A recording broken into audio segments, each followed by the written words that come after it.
It's time for Twit This Week in Tech. Ian Thompson's here from The Register, Brianna Wu from Rebellion Pack, Florence Ion from Gizmodo. We'll talk about the latest Supreme Court decision and what that means for big tech and privacy. Florence Ion says the nothing phone lives up to its name. We'll find out what she means by that. And Google coming back to Spain. What a thought. It's all coming up next on Twit. Podcasts you love. From people you trust. This is Twit.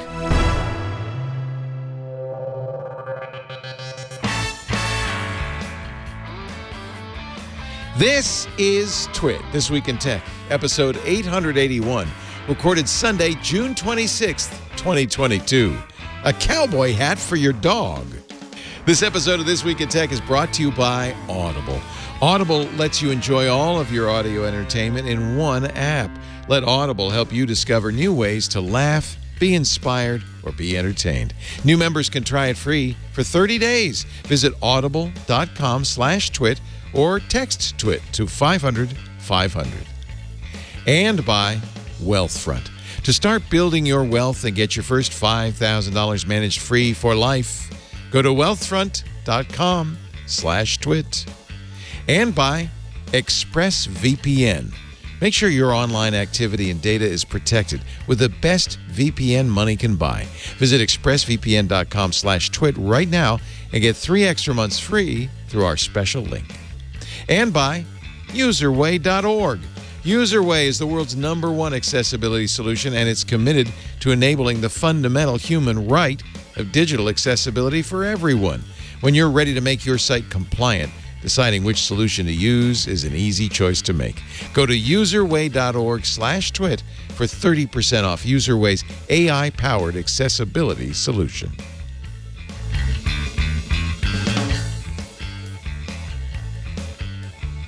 It's time for Twit, This Week in Tech, the show we cover the latest tech news with people I really like. That's really the only criterion for being on Twit, I think. We used to have this, they got to be tech journalists. Well, in this case, 2 out of 3 ain't bad. They're all good friends. That's the most important thing. In fact, it's wonderful to have Florence Ion on, a longtime host on All About Android. She's now at Gizmodo and is it looks like in the nursery, which is good because if you're needed. No, this is the Flow Lab. Oh. This is the Flow Lab. Already, I put my foot in my mouth and the show's just begun. Hello, welcome to the Flow Lab. This is my candy room. It is. It's a candy room. That's It's Sailor Moon. It's Sailor Moon. It's An That's critical stuff. original 1990s poster. I have my Microsoft bag over here see that, from yeah. a show that I went to. Awesome. Over here I have my desk mats. very nice. This is where I take a nap sometimes on my Pikachu pillow. She's in the Flow Lab. I tell you, I have rare Sailor Moon art books from the 90s, like the originals that came out. It's how I learned to draw. So you come to Boston, you can party. I'll show you all my rare stuff. That's Brianna Wu, of course, as if you didn't know, Executive Director of Rebellion Pack, former candidate for Congress, and a good friend, of course. Thank you for joining us, Brianna. Somebody stepped on our Ethernet cable and... I know. I delayed the whole show. Sorry, y'all. No, not at all. Also with us, the U.S. editor of TheRegister.com, good friend Ian Thompson. Wow, this is like old home week for all 3 of you. I'm really thrilled to have all 3 of you on a week that has been a little bit tough, a little bit difficult for those of us in blue states, and of course, we're not, we don't want to be particularly political on this show, but it's very much part of the tech industry in a number of interesting ways. A number of tech companies, including Apple and Google, have told their employees if you want to relocate, you can, and B, we will pay for your trip to a state where you can get an abortion, states where the abortions are legal. I think a lot of the tech community is saying that. Is that illegal, Brianna? Is it okay to say that? It seems like that might be, committing a crime. I certainly think it's, excuse me, it's opening them up to liability, certainly, because many of these states have laws, in fact, saying if you help someone with an abortion, you are also liable. Right. Yeah. So I think the difference Texas is many of these, chiefly. Yeah. Yep. Correct. So I think the difference is many of these large companies have more resources to fight this in court than, say, maybe the average person in Texas living under the poverty line might have. I do just have to say, while I appreciate this gesture for it, it can't help but feel a little bit empty to me. I cannot imagine a woman in the tech industry wanting to go to her male boss and talking about like her abortion and like asking for reimbursement for a trip out of town and time off. Like it's appreciated, but it's entirely insufficient, especially when you consider many of these tech companies, their PACs literally donate to the politicians that now we're talking about a federal ban on abortion. Kind of the least you could do in that category. Meta has done even almost a little bit less.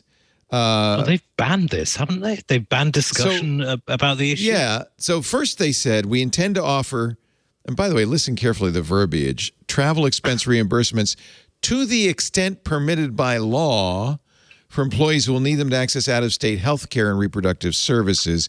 We're in the process of assessing how best to do that given the legal complexities involved. So that's really only a half promise. And yes, you're right. They have banned any discussion of the Roe v. Wade Supreme Court decision, which came down this week, from their internal discussions. Although I kind of understand it's such a heated topic, they're afraid of, I don't know, Ian, fights breaking out on their Slack? I don't know. Well, you see, I mean, I don't know. We talked about this in the office because I don't often comment on Twitter on American politics because I'm a guest here and I feel it's kind of rude. Although soon to be a citizen. This right? just, well, maybe. Or maybe soon to be going back to the UK. Maybe change your mind. Yeah. Honestly, that a lot of people who do have exit routes are taking them at the moment. We're seeing, I'm already seeing people moving out, or at least getting into the first stages of moving out. Look, I don't feel it's my position to comment, but I talked to my editor and said, look, I'm going to be talking about this. Is that a problem? And he's like, no, we're not the Washington Post. Go for it. But it is shameful how some media outlets have said to journalists, you can't talk about this online, except in the context of your paper. Otherwise, you'll be seen as biased. When the hell did personal opinion become just not allowed? So, yeah, I applaud tech companies for doing this. There are some, as has been pointed out, some massive holes in their strategy, particularly as they're funding the very political candidates that are pushing this forward. But, there is more that can be done by the tech industry, and it's about time it stepped up to the plate and did it. Yeah. Yeah, it's also very exclusive and privileged to be able to, if you have this job, to work at a tech company that will offer you this sort of thing. A lot of people don't have an exit strategy at all. A lot of people have to stay where they are and buckle in. I used to have sort of like this mindset of, well, if things just get bad, I guess I'll just leave. But then I really rooted myself. It's super privileged, right?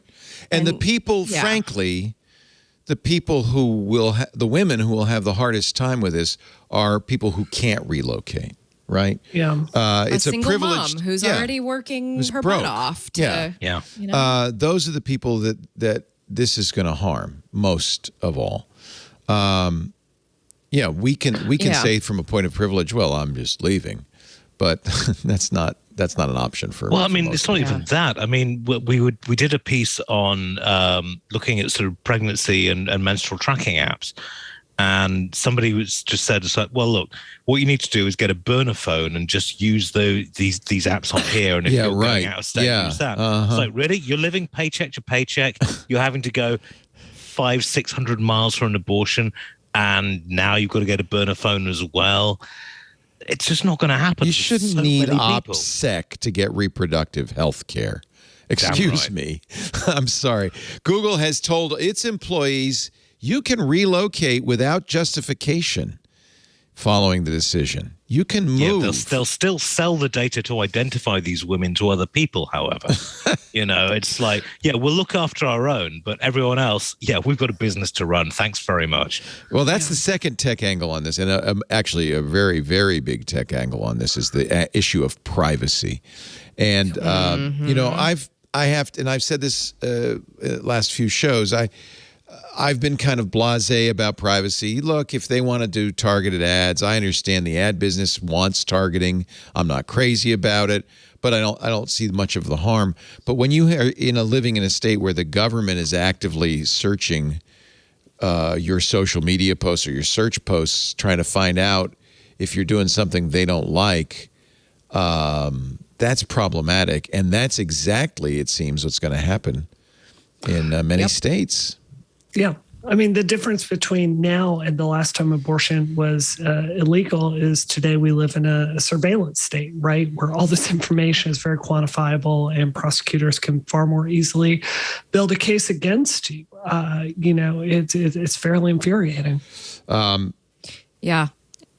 And it's worth mentioning also that this is something I actually learned yesterday because I was trying to be helpful because I had friends who were like, well, what are we supposed to do now? We live in California. We have like this privilege. We should do something.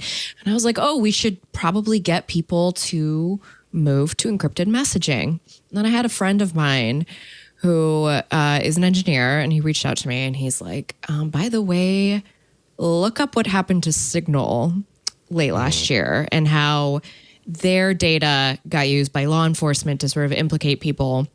Because how did even that if they're happen? Not sharing, Signal says we don't know anything. Yeah. Well, it's because people have set their phones up badly. So they so weren't deleting if you're messages. backing up messages to iCloud, yeah, they're no longer encrypted. Well, but also, I mean, Signal by default will keep your messages as long as you have them. And the case that you mentioned was just like people had just kept these messages on their phones, and their phones. So it's unencrypted. As do I, unfortunately, as well. So, Flo, is the issue that it's unencrypted on the phone? I mean, Once and also if I have co-opted your phone, everything's in the clear. It's only it's in transit that it's safe. But on your phone. Signal still had to give up the timestamps. They did. Okay. Yeah. I okay. forgot exactly what had happened, but they don't know They don't know metadata. They don't, or do they? Do they know who you sent messages to? I guess they do. So PC Mag was where I read this yesterday because I just was like Googling it real quick and I had completely forgot. They had talked about this is what law enforcement asks from us when they give us a search warrant. And they were saying one of the things is like timestamps could be used to implicate you and just, it's like the freaking serial case. It's one more bit of information that law enforcement can use and then, try that a lawyer could use to, come after you. I do just want to say here, and look, the techno angle, like this is a tech show, obviously it's important to hit. I literally used to live right next to the abortion clinic that this Mississippi case is based on, right? Mm. I didn't grow up in Silicon Valley or Massachusetts. I grew up in Hattiesburg, Mississippi. And I say this with respect because I know engineers and tech people, we see this problem and we're like, how can we address this? We naturally want to use the skills that we have and the things that we're thinking about. But I have to share with you, think about the people in Mississippi that this court case is about, right? They live in the Delta, which has the poorest literacy in the entire United States. Many of them are never going to leave the town that they were born in. I mean, access to electricity is an issue in the Delta, let alone school. And then you're talking about your encrypted message app. It just, it feels so respectfully tone deaf, in my opinion. I mean, what we need is this is going to be solved through an electoral process. And frankly, it's going to be solved through politicians that are more willing to use their power than, unfortunately, the people that we have right now. There are executive orders that we can do. There are things at a state level we can do. There are things that we can do with having abortion clinics built on federal lands. Like, there are any number of actions we can be taking. Encrypted signal apps are not the solution here. In fact, I would argue it gives you the appearance of having power while not really being addressing the central problem. Respectfully. That's a good point, Brianna. Yeah, that's a good point. Thank you for that. And you're right, Brianna. It really is for me, it was an emotional reaction because I'm living in a state where it didn't just turn immediately. So I was trying to look for something tangible that I could contribute. But at the core of it, it's not really addressing the people who are really, going to need this help. So given that, and I accept that, I do still think this is an opportunity for us to look at privacy and how much big tech knows about us. And now say, as, contrary to what my position has been for years, this is actually a big issue. Has our privacy disappeared? And what's criminalized next? And is government willing to weaponize big tech? And I think they are. And what is big tech going to do about it? Well, I think individuals are going to start weaponizing big tech. As we've seen in the Texas and Mississippi laws, I believe, they're now offering a $10,000 bounty on someone if you can sue someone who has helped in an abortion. And location data firms are happy to sell you the information that a particular person has been to a particular area. I think there is going to be a very nasty trend in these kind of things. And okay, Scott McNeely said a long time ago, privacy is dead. When the Edward Snowden revelations came out, he tweeted out, I didn't realize quite how right I was. Now we're about to see the real world applications of that. It's not going to be pretty. We're also sitting in a situation, it happened in the UK, it's happened in Australia, where the government is really weighing whether encryption should be even allowed, whether privacy should be even allowed. Oof. And this is becoming a scary issue here. I mean, think about it in a wider sense. Clarence Thomas in his dissent very clearly indicated that, gay marriage is up for debate. There are a lot of these civil rights going beyond reproductive access that are very much in the air. Can you imagine a future in this country where people that everyone that's queer now came out online, right? Or there's an electronic trail. It's just, for my generation, I went to the library to read books on it. That's just completely different today. It's so quantified that, if there is this indication that, the federal protection, which is based on the same law, which is based on Roe, that allows, private sex acts between individuals, that's out of, it's a sexual privacy issue. There are cases that can be brought now with that, right? Or gay marriage, or forcibly outing people, transgender people, or increasingly in the sites of the religious right. So I think that this talk about privacy is going to become increasingly important as these tools are weaponized against these individuals if the Supreme Court stays on this course. You remember last year, a Catholic priest was outed because a Catholic Substack publication, got his movements from Grindr. Yeah. Grindr historically had terrible privacy protections. It's widely used by gay men to hook up. What kind of chill does this send over the use of technology in general? I would submit technology's got to pay attention to this because there's a real worry that people will stop using it, or they will start fuzzing their information, or, this is going to rebound badly on big tech that doesn't take privacy seriously, isn't it? Or do they not care? I honestly think they don't care. They think at this point, you're so bought into the system, there is no way for you to get out of it. We'll do some nice PR moves. We'll make it seem like we care, but we're still going to sell that data. We're still going to invade your privacy because you are the product. And that's the way it's going now. I think there seems to have been a shift in the last 5 years, maybe.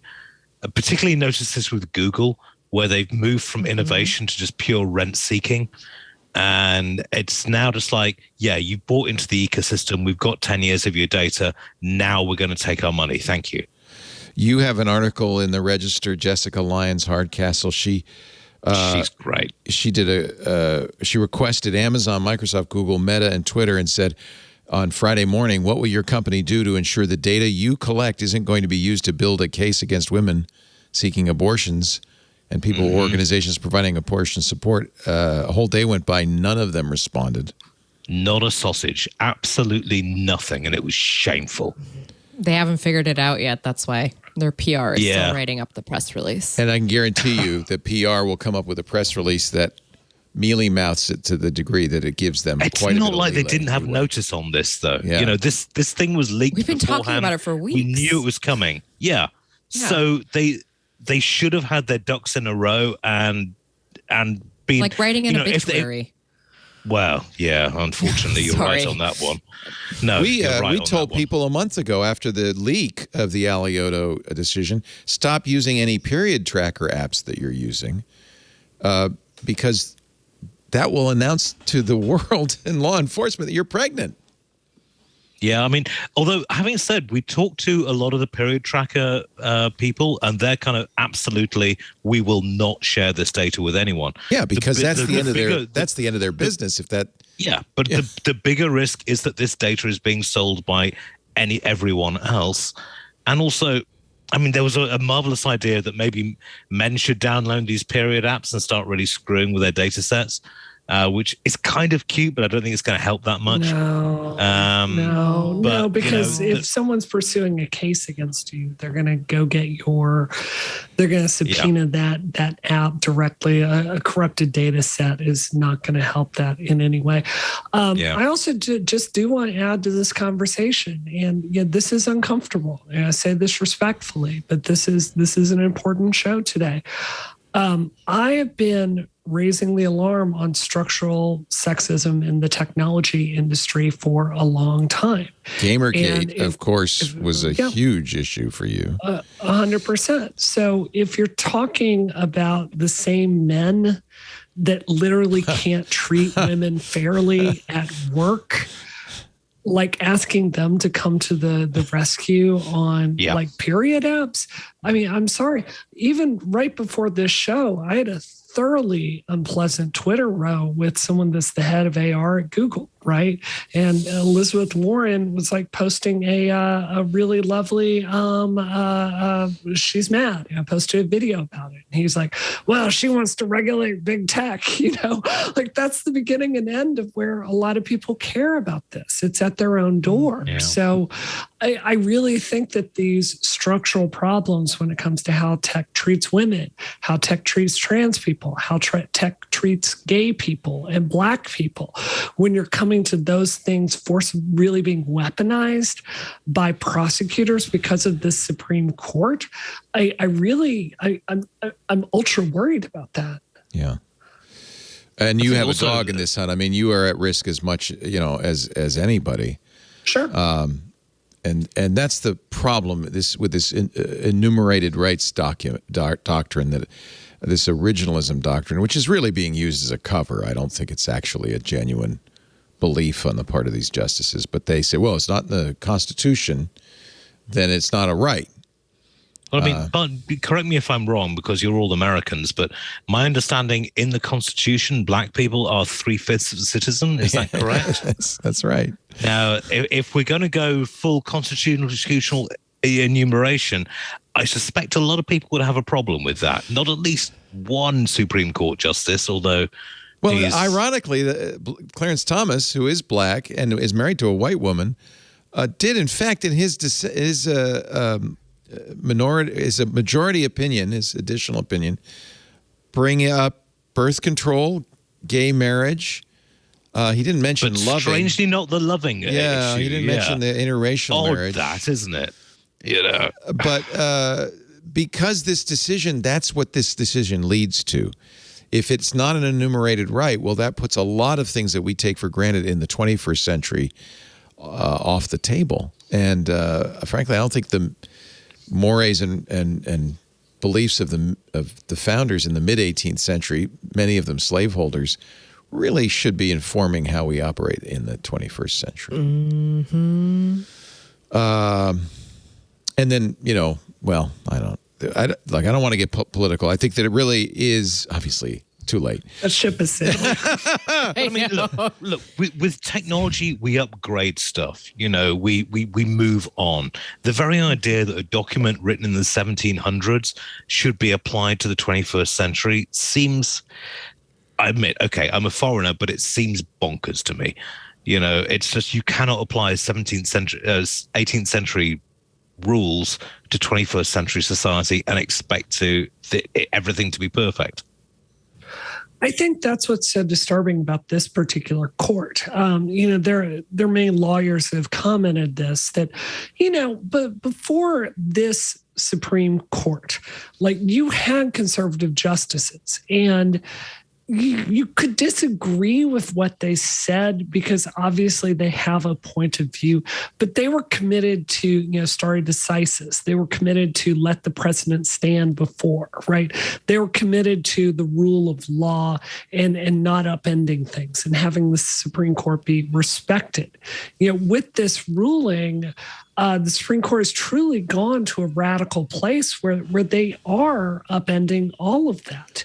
And there's not that continuity that I think I'm seeing a real crisis of conscience with many lawyers I know, because it's gone from a process that, while imperfect, they have faith in to really feeling like extremists are running the show. It's become politicized as opposed to some sort of attempt to at least follow precedent and things like that. I agree with that. Although I have to say, I mean, the court has often in the past ignored stare decisis, and sometimes for a very good reason. The John Cornyn brought up, the senator from Texas brought up Brown versus the Board of Education, which overturned the idea of separate but equal. It effectively overturned a set law, saying no, that's not enough. You've got to do more. So Leo, let's call it what it was, Leo. This was apartheid. Yeah. It's not a pleasant word to use in the United States, but it was exactly the same with what was going on in South Africa. Yeah. So let's call it what it is, and let's not go back to it. He compared reversing Roe versus Wade in a tweet. He says, now Duplessis versus Ferguson and Brown versus Board of Education. That was shameful. I know. And unfortunately, that can really be interpreted to let's go back to segregation. Coming from a senator from Texas, it's not hard. It's not a stretch. I think his real intent was, well, I don't know. I'm not going to explain his real intent. I do wonder what all those tech people who are moving to Texas are now thinking. Yeah. It's just like, let's go to Austin and build a new tech community. Yeah. Oh, right. My daughter might have to, might be sued for actually exercising her own bodily autonomy. Yeah. About that. Of course, Alan Butler, Executive Director, President of the Electronic Privacy Information Center, said, law enforcement has a lot of data, credit card records, cell phone towers, that can get you in a lot of trouble. I mean, we right now, we send off a lot of data smog in our everyday transactions that can be used against us, particularly women. Although, as I said, I suspect it's going to extend past just women. And it's so clearly when you have a government that is willing and ready to use that information, it's seems like we got to do something about privacy. Yeah. But this has been an intractable problem for years. What do we do? Well, I mean, your internet searches are public. You're traveling. You go to an abortion clinic. It's public. your messages, your emails. It's all public. Your GPS. It's all public. You can do everything. A quick straw poll, actually. Go ahead. I mean, a quick straw poll. How many of you keep your location data, your location tab switched on the phones? I do, all times? But I'm an old white man. I'm the only one not at risk on this panel. So it's safe I for do me, because but you should. I'm tracking a lot of people. I track my mom. I track my cousin. That's right. Okay. I track my husband. I track my daughter. I tell my daughter, you got to leave that on. And she says, I'm not leaving that on. Yes. Exactly. I'm just paranoid and childless, but yes, it's... Yeah. I mean, I have it turned on like a per app basis, right? As for the apps I trust, but like everyone else, there's plenty of dirt you can find on me. As to what can be done, Leo, I really think this is, if we're looking for historical parallels, if you look at the Democratic Party after Jimmy Carter's loss, right? The Democrats had controlled the House for a long time before that. It really took the party 15, 20 years to really find its footing again and move forward. I really think that what we're seeing right now is kind of the last cries of this last Democratic Party. And I think that moving forward, I think it's going to look more like these, I'm not even talking politics like progressive versus more centrist Democrats. I'm talking about communication styles.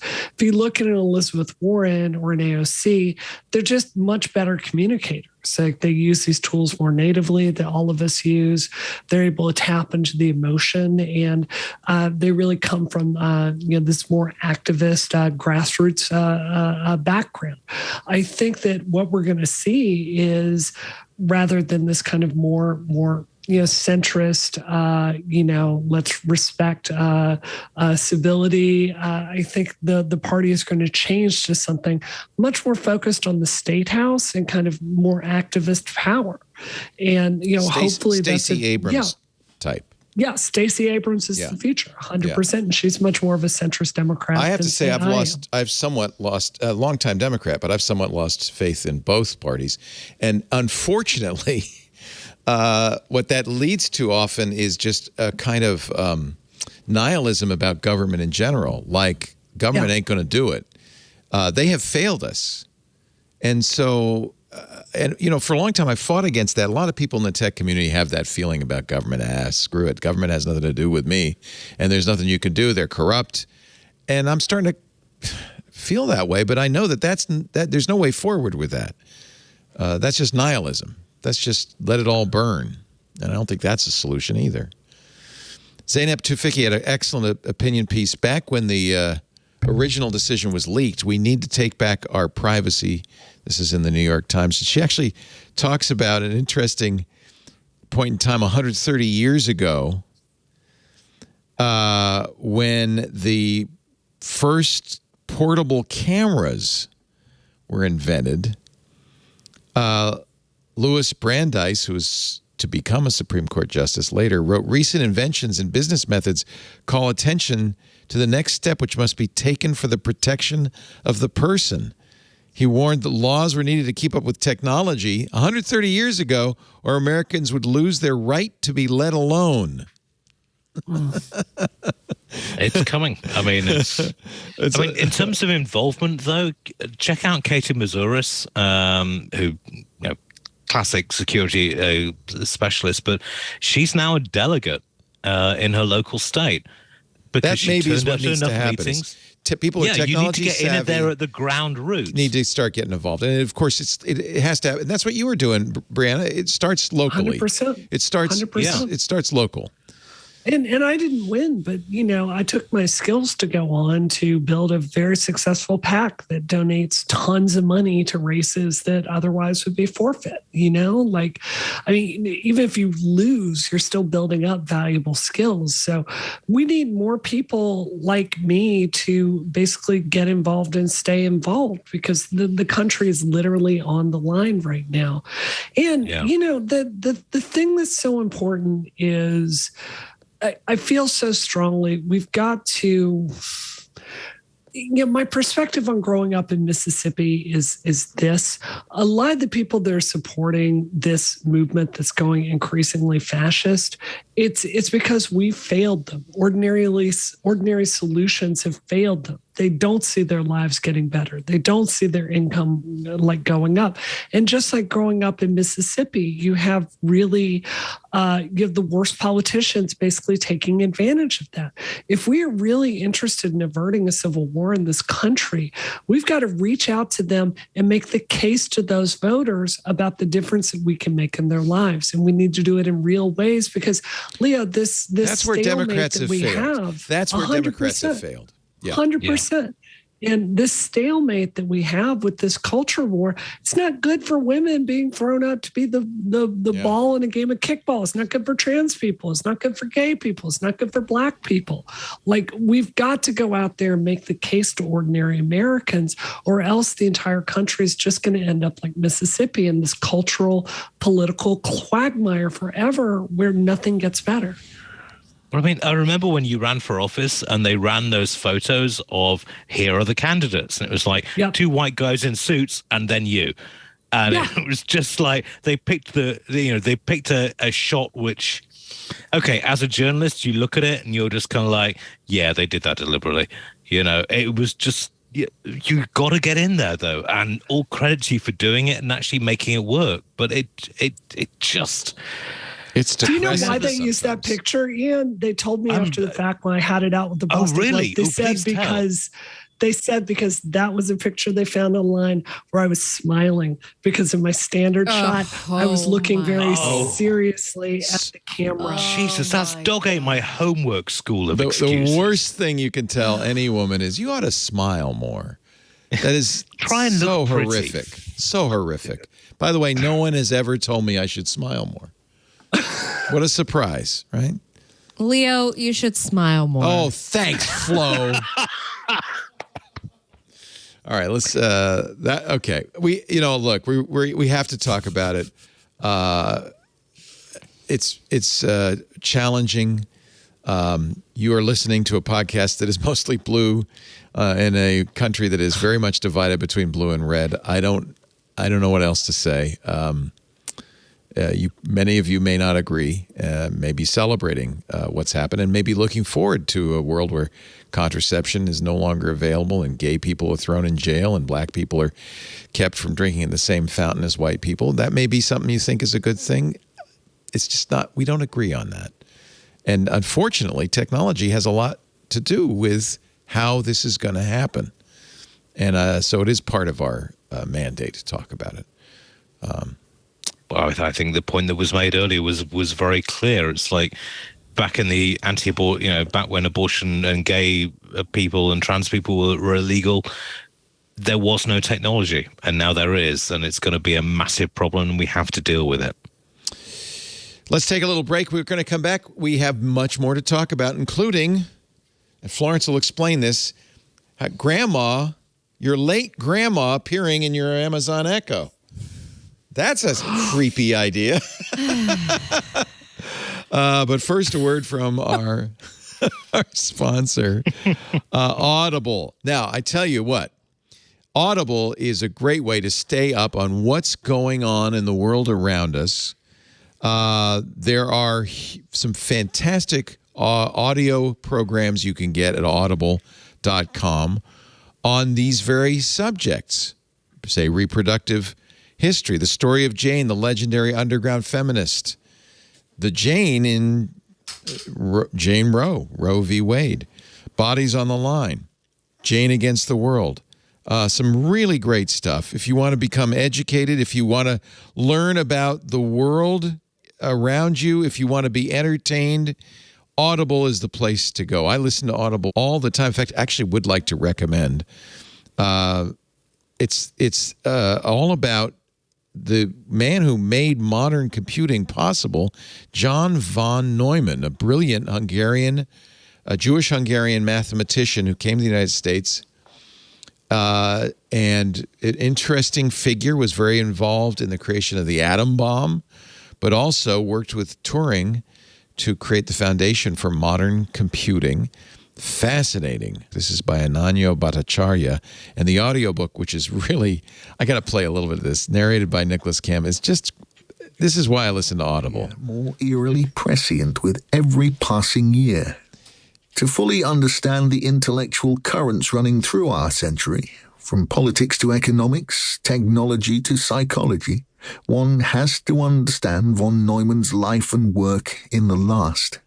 My recommendation, but let me tell you, Audible has so many wonderful audio programs. Of course, they've got bestsellers, celebrity memoirs, mysteries. We're listening to Lisa and I are listening together to a Dorothy Sayers mystery that is so good. We're listening to Dorothy Sayers' classic Strong Poison. It's a Lord Peter Wimsey mystery, and it's just part of our Audible subscription, which makes it so much fun. It's part of the Plus catalog.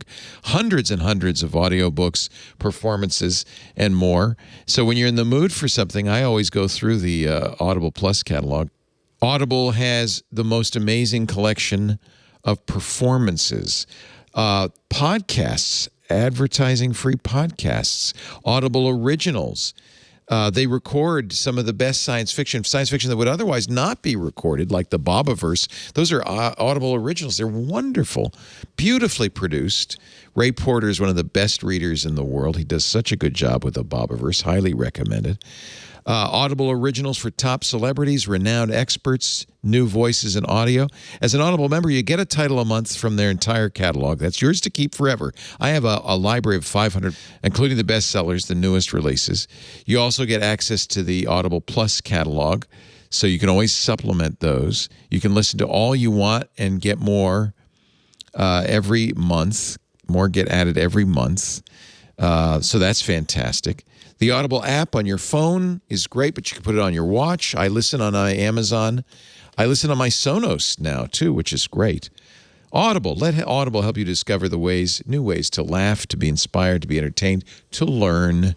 New members can try Audible free for 30 days. All you got to do is go to audible.com/twit, AUDIBLE, audible.com/twit, or text twit to 500-500. They'll send you a link. You can download the app. Audible, AUDIBLE.com/twit. Text twit to 500-500 to try Audible free for 30 days. Audible, we love you. I got an email from somebody who says, haven't listened much to the podcast in the last 5 years because you told me about Audible, and now I just listen to audiobooks. Okay. Okay, I understand. That's hoist okay. By your own petard. Yes. Hoist by our own petard, but you know what? It's fine. It's fine. We love Audible. Audible.com/twit. Thank you, Audible, for your support and for stealing all our audience. It's kind of nice. There's so much you can listen to nowadays. I almost wish I had a long commute again. That was, I would get 2 or 3 hours every day in the car. Now I'm like you. I don't have I don't have a commute anymore. I just have to find ways to listen to Audible. But I bet with the baby, maybe there's times when you're playing with the kid and she doesn't know you've got an Audible in your ear, listening to a book. Oh, yeah, I did that today. Yeah. I went to go play with her at the park. I was listening to... Oh, yeah, honey, that's nice. Have fun on the slide. Yeah. What are you listening to? Well, I am listening to a lot of cult. You don't have to tell us if you cult stuff. That's why I don't. Yes. Interesting. Actually forgot the name of the book I'm listening to. All about cults. I have a book I can share. Please. Tokyo Vice, the show, the book, the HBO show is based on is excellent. And the day Roe versus Wade came out, I just could not think about it. Sometimes you need a break. Yeah. 100%. So I mainlined a book by Craig Allenson. There's about a talking beer can in space that goes on space battles with all these people. It's the trashiest science fiction. What? I love him. He's a good friend of mine. He has written 15 books of these on Audible. It was called Match Game. It's such a silly novel. Book 14 of Expeditionary Force series. Expeditionary Force. Oh, and R.C. Bray narrates it. He's one of my favorite narrators. It's one of the things that happens with Audibles. You start to find these narrators you just love, and you search for not the author of the book. You search for the narrators. Yeah, but unfortunately, that can backfire. because, for example, I love Bill Bryson's books. You know, he's done some really good ones. Yes. But his accent as a Brit is so annoying. I love it when Bill Bryson narrates his own books. You don't like it? Oh, God, no, because he sounds like the worst kind of transatlantic wanker on the planet. It's just like he gets words wrong. He gets Americanizations in there, and it's just a dull voice. Yeah, he lived in the UK for a long time, right? I think he did. Yeah, he moved. Well, he moved there, moved back to the US, and then moved back to the UK again. And yeah, he lived there for a long time, and it kind of, he's got that transatlantic thing going. Let me play a little bit. This is a book my trainer actually is reading right now, or listening to right now, and he strongly recommended The Body, A Guide for Occupants. This is Bill Bryson talking. Let's just want to hear his voice. When I was a junior high school student in America, I see what you're talking about. I remember being taught by a biology teacher that all the chemicals that make up a human body could be doesn't bought bother in the me, but I can hardware see store you're saying he's got a little mixed up. His accent's a little mixed up. It's kind of like it's a bit try hard. You know, I can't do an American accent. I don't try to do it because you all really take the piss out of me if I do. But just like the Brits do when I do my British accents. Oh, God, yeah. Dick Van Dyke will never live that down. Hello, Mary Poppins. I love Mary Poppins in that film. But, Oh, Mary. All right, well, listen to Bill Bryson's books because they're really, really good. He's got a whole bunch of good books. All right, let's talk about Amazon Echo. The Remars conference was this week. Amazon does this. I see dead people. I hear them anyway. I hear them. Every year. They had Adam Savage was one of the speakers at Remars from, of course, the Mythbusters and I guess his new site, The Tested. But one of the things Amazon announced did not sit well with me. But you know more than I do. What is Amazon proposing?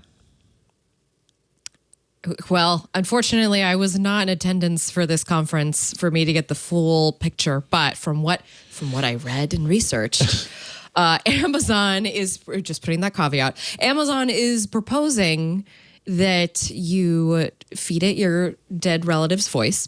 Let's just say it's your relative. It could be anybody. And then its AI will repeat it back to you. In just a few minutes of recording. You don't need...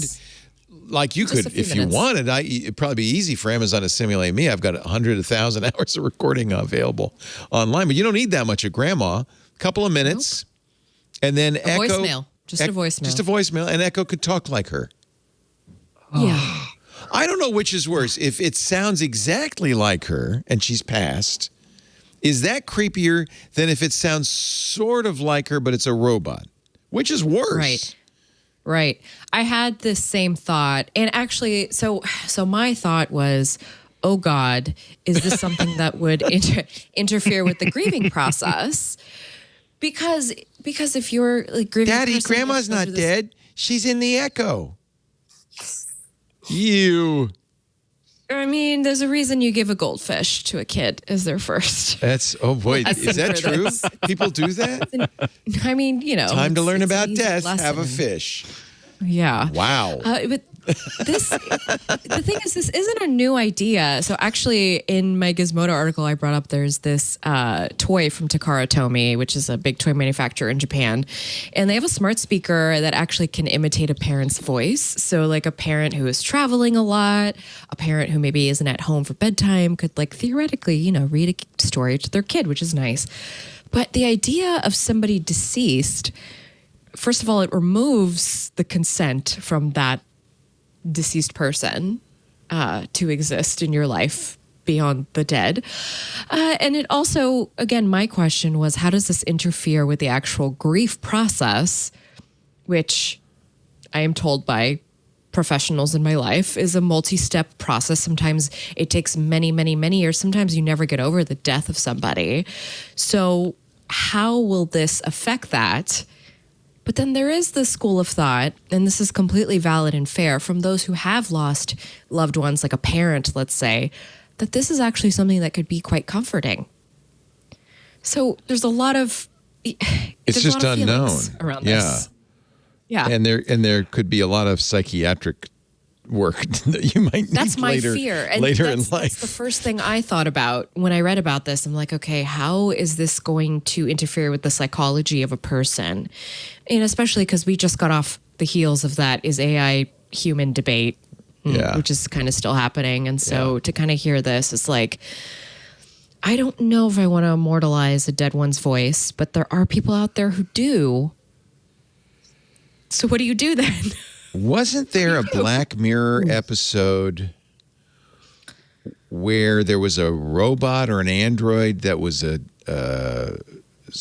somebody's ex-wife or something had died? I dimly remember this. It's very Black Mirror, right? See, and then that scares me. What if somebody takes, like you said, Leo, what if somebody takes your voice from the internet and wants to just continue that parasocial relationship? I think it's a good possibility it's already happened. And that I don't even know it, that I'm just a simulation. I don't know. But it's already being used. If I could... Go ahead. No, I was just going to say my really good friend Amanda Wynn Lee. She's a famous voice actress, right? She did Evangelion.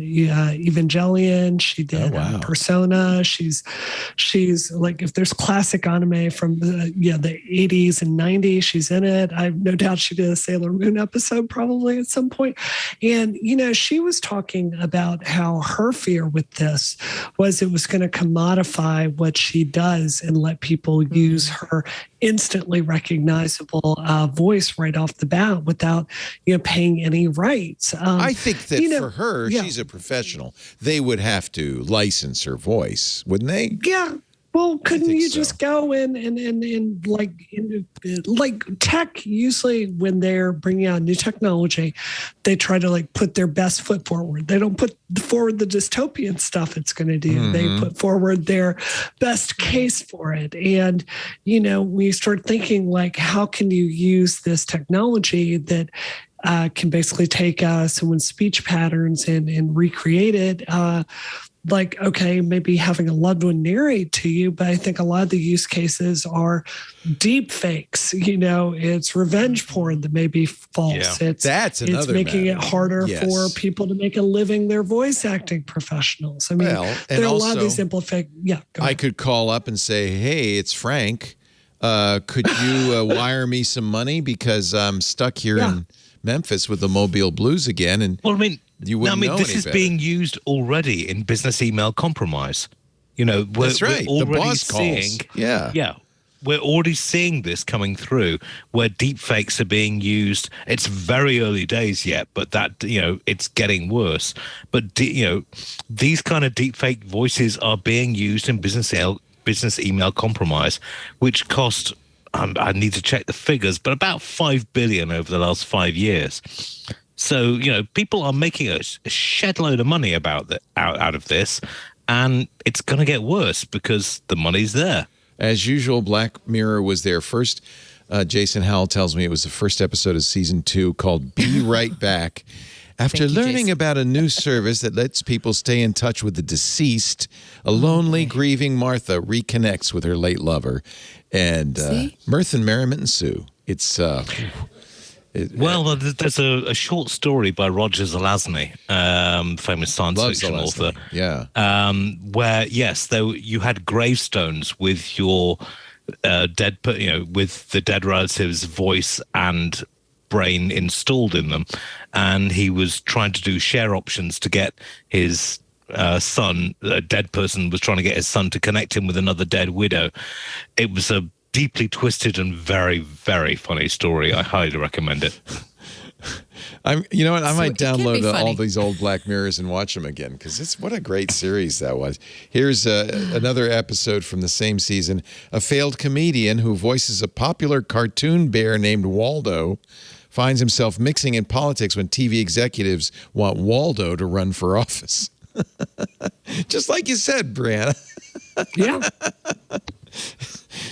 Well, wasn't it The Simpsons? The Simpsons actually predicted President Trump. Yeah. And also, didn't they have Ralph as running for president? Maybe.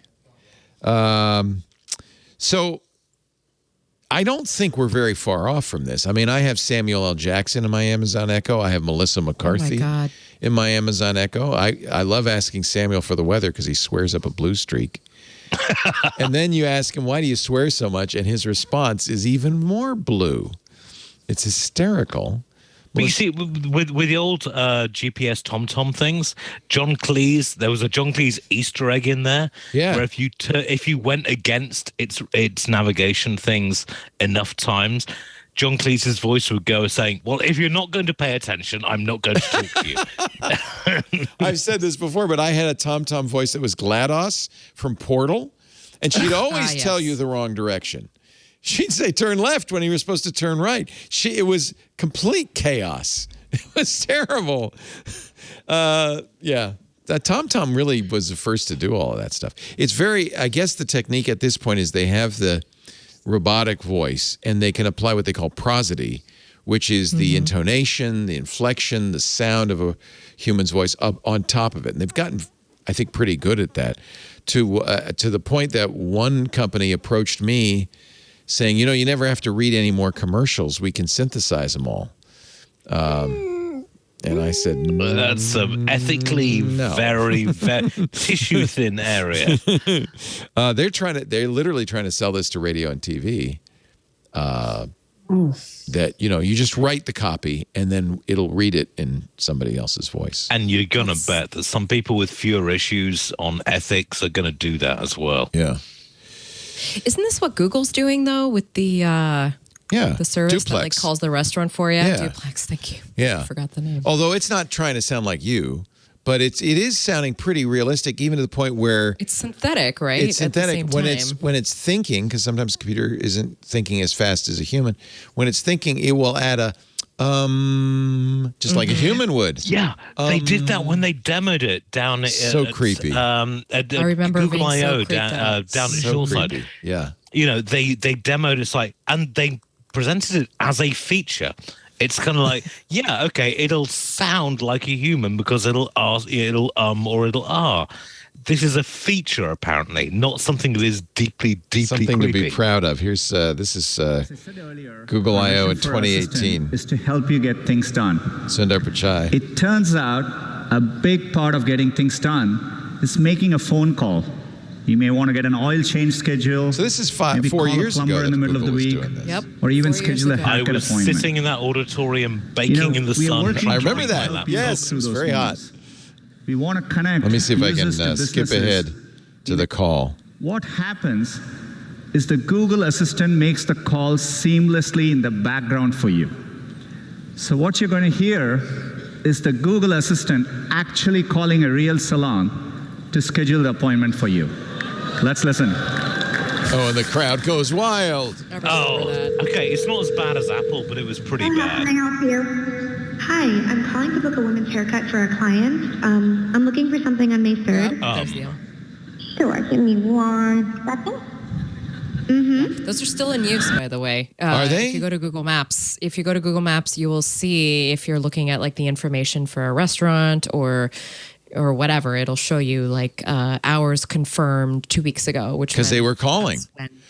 That's when somebody called After in. this demo, I remember there was a furor, and the biggest issue was, we felt like you're messing with that human by pretending to be a human. Are you going to let people, and after that, Google did start putting an announcement, hello, it didn't say I'm a robot. This is a Google messaging or whatever. Yeah, service but it kind of, you may not be talking to a human at this point. It's a little creepy. There's a scene in Westworld from the last season. Westworld's coming back tonight, so I'm trying to figure out Is that tonight? Tonight. Yeah. But season 3 was such a muddle. I had no idea what happened, so I'm trying to rewatch it. And in the very first episode of last season, Aaron Paul, who's a character in it, is talking, being turned down for a job. Hi, I'm sorry, we just don't have anything right for you. And they have a conversation. And at some point, Aaron says, are you a robot? Because he's like, I don't think this is a human I'm talking to. He's like, because he starts begging, is there anything I can do? I really need this job. And the thing is pretty non-responsive. So finally he says, are you a robot? And instead of saying yes or no, it says, I can help you with many things. I am your representative for this corporation. Just like Google saying, I'm not going to say I'm a robot, but I'm not going to say But don't you do that with spam calls anyway? Because I get a lot of spam calls, and I'm a journalist. I have to answer calls, and you get a recorded message from someone who's like, "Hi, I'm Joe from the American Military whatever association," and your first question used to be, "Are you a robot?" And they've got wise to that now. Right. It's like, "No, I'm not a robot." But if you say, "Do you love me?" or, what is 2 + 3? Yeah. Then that foxes them completely. You should make them identify trains, cars, and traffic lights, and then maybe we'd know if they were robots or not. Did you guys? Sorry, go on. Sorry. Go ahead, Flo. Okay, this is going to be an absolute digression. Ian's going to be like, you interrupted me for this. Did you guys see the Paris Hilton deepfake that she made with her and Tom Cruise dancing? No. Okay, is it the real Tom Cruise or is it fake Tom Cruise? It's fake Tom Cruise. But real Paris Hilton. I was going to say, yes. Tom Cruise dancing with a woman, but no, sorry. Yes, but the Tom Cruise you knew it wasn't him because... And I love short men, so I'm married to one. But this person was Paris Hilton's height, and we know that she's very tall. So you can tell, but it's such a good deep fake that I will play it. I'll probably get in trouble for it because every time I play video, I get taken down. We have an episode from 3 or 4 weeks ago where I played the video of the Queen having tea with Paddington the Bear, and the Paddington the Bear people took the show down. It's still dang, Leo. That's okay, Leo, because under the current British immigration rules, Paddington is being deported as an illegal Peruvian immigrant, and he will be sent to Rwanda for processing and then back to his home country. So you should be fine on that because our government are bastards. I just figured that since every news organization in the world... Wait a minute, this is her having cereal with Tom Cruise. Is that another one? That's another one. Oh my God, that's another one. Let's see. This is Paris Hilton having cereal with Tom Cruise. He's sitting down, so we can't tell if he's short. Just after a long day, cereal hits the spot. It really does. It's totally not him. That's hot. Oh God. It looks just like... It looks just like him. Cereal. I know. Oatmeal, this is just... But this is going to be a massive problem over the next 5, 10, 20 years. If this was hot, this stuff will get spread around. So this is you look at a guy named Miles who is a kind of a Tom Cruise lookalike. But they put his Tom Cruise face on top of him. So he does the smile. He does a lot of the gestures. Is that the real Paris Hilton? I'm sorry, I'm still not clear. Yeah, I believe that's her. I believe she signed up for this grift. Wow. This guy is actually quite good. His TikTok is called there it is. Deep There's Tom the Cruise. dancing one. Which one? This one? The first one where that one. I don't want to be late to this premiere. We got to go. He doesn't sound exactly like Tom Cruise. You should always run flashily late. It's your night. You were so absolutely beautiful. See, he's her height. He's too tall. He should be shorter. Well, again, I love a short man, but it's not Tom Cruise. I think we're really going to wow the world. Yeah, this really creeped me out. I think most people. That's really nasty. Wasn't it? Yeah. All right. Now, this guy died in It reminds me of the Second Iraq War, where Saddam Hussein had all these looky-likeys. Oh, yeah, that's right. To protect him from assassination. And there's a famous joke that they were called into one room and said, Saddam Hussein has survived an assassination attempt, and they all applauded. Bad news is he's lost an arm. So, you've all got to go into the surgery room now. This is really deeply creepy. Here's another one. This has 13 million views on TikTok of deepfake Tom Cruise jumping over Jordan Peele, who's, I believe, real. But how do you know anymore? Just wanted to jump in to wish you luck. Congrats on the AFI awards. Congrats on doesn't that, I mean, it looks so much like Tom Cruise. I am so glad for this, though, because let me tell you, I am just mourning that I'm sorry, we lost that's Tom not Cruise Jordan to Peele. Scientology. That's Keegan-Michael Key. Sorry, I confused the two. Yes. Go ahead. I'm just so sad that we lost Tom Cruise to Scientology that I feel like there should be a non-Scientology Tom Cruise. Yeah.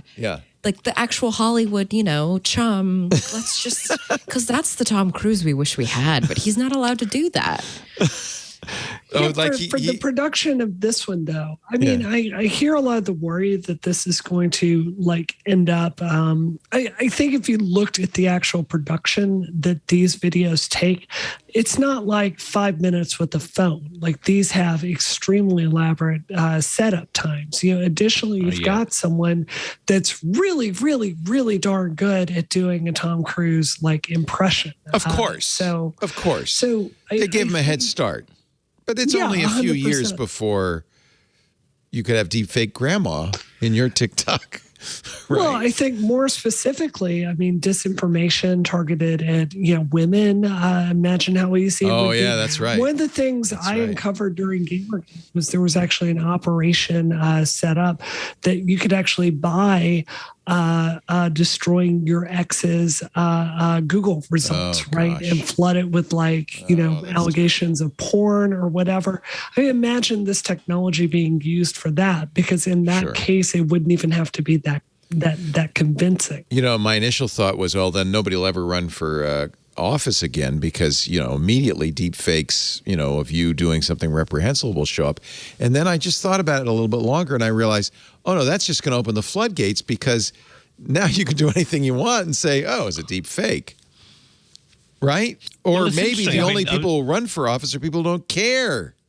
I was watching an old documentary, and the CIA came up with an idea to create a porn film with Saddam Hussein and a young boy, and that this would apparently demoralize the Iraqi opposition and the rest of it. And it's like, well, first off, that's showing a deep lack of knowledge of human psychology, but also, really, when it comes to deep fakes, this is what's going to come through the line.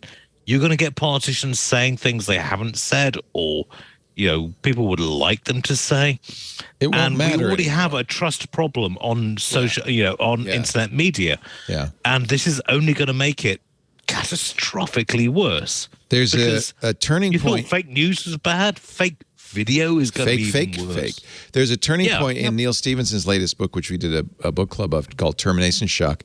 It's so good. Isn't it good? And the queen of... has he done endings right yet? Because no. Something Stevenson... You know what's good about this book is there's no attempt even to do an ending.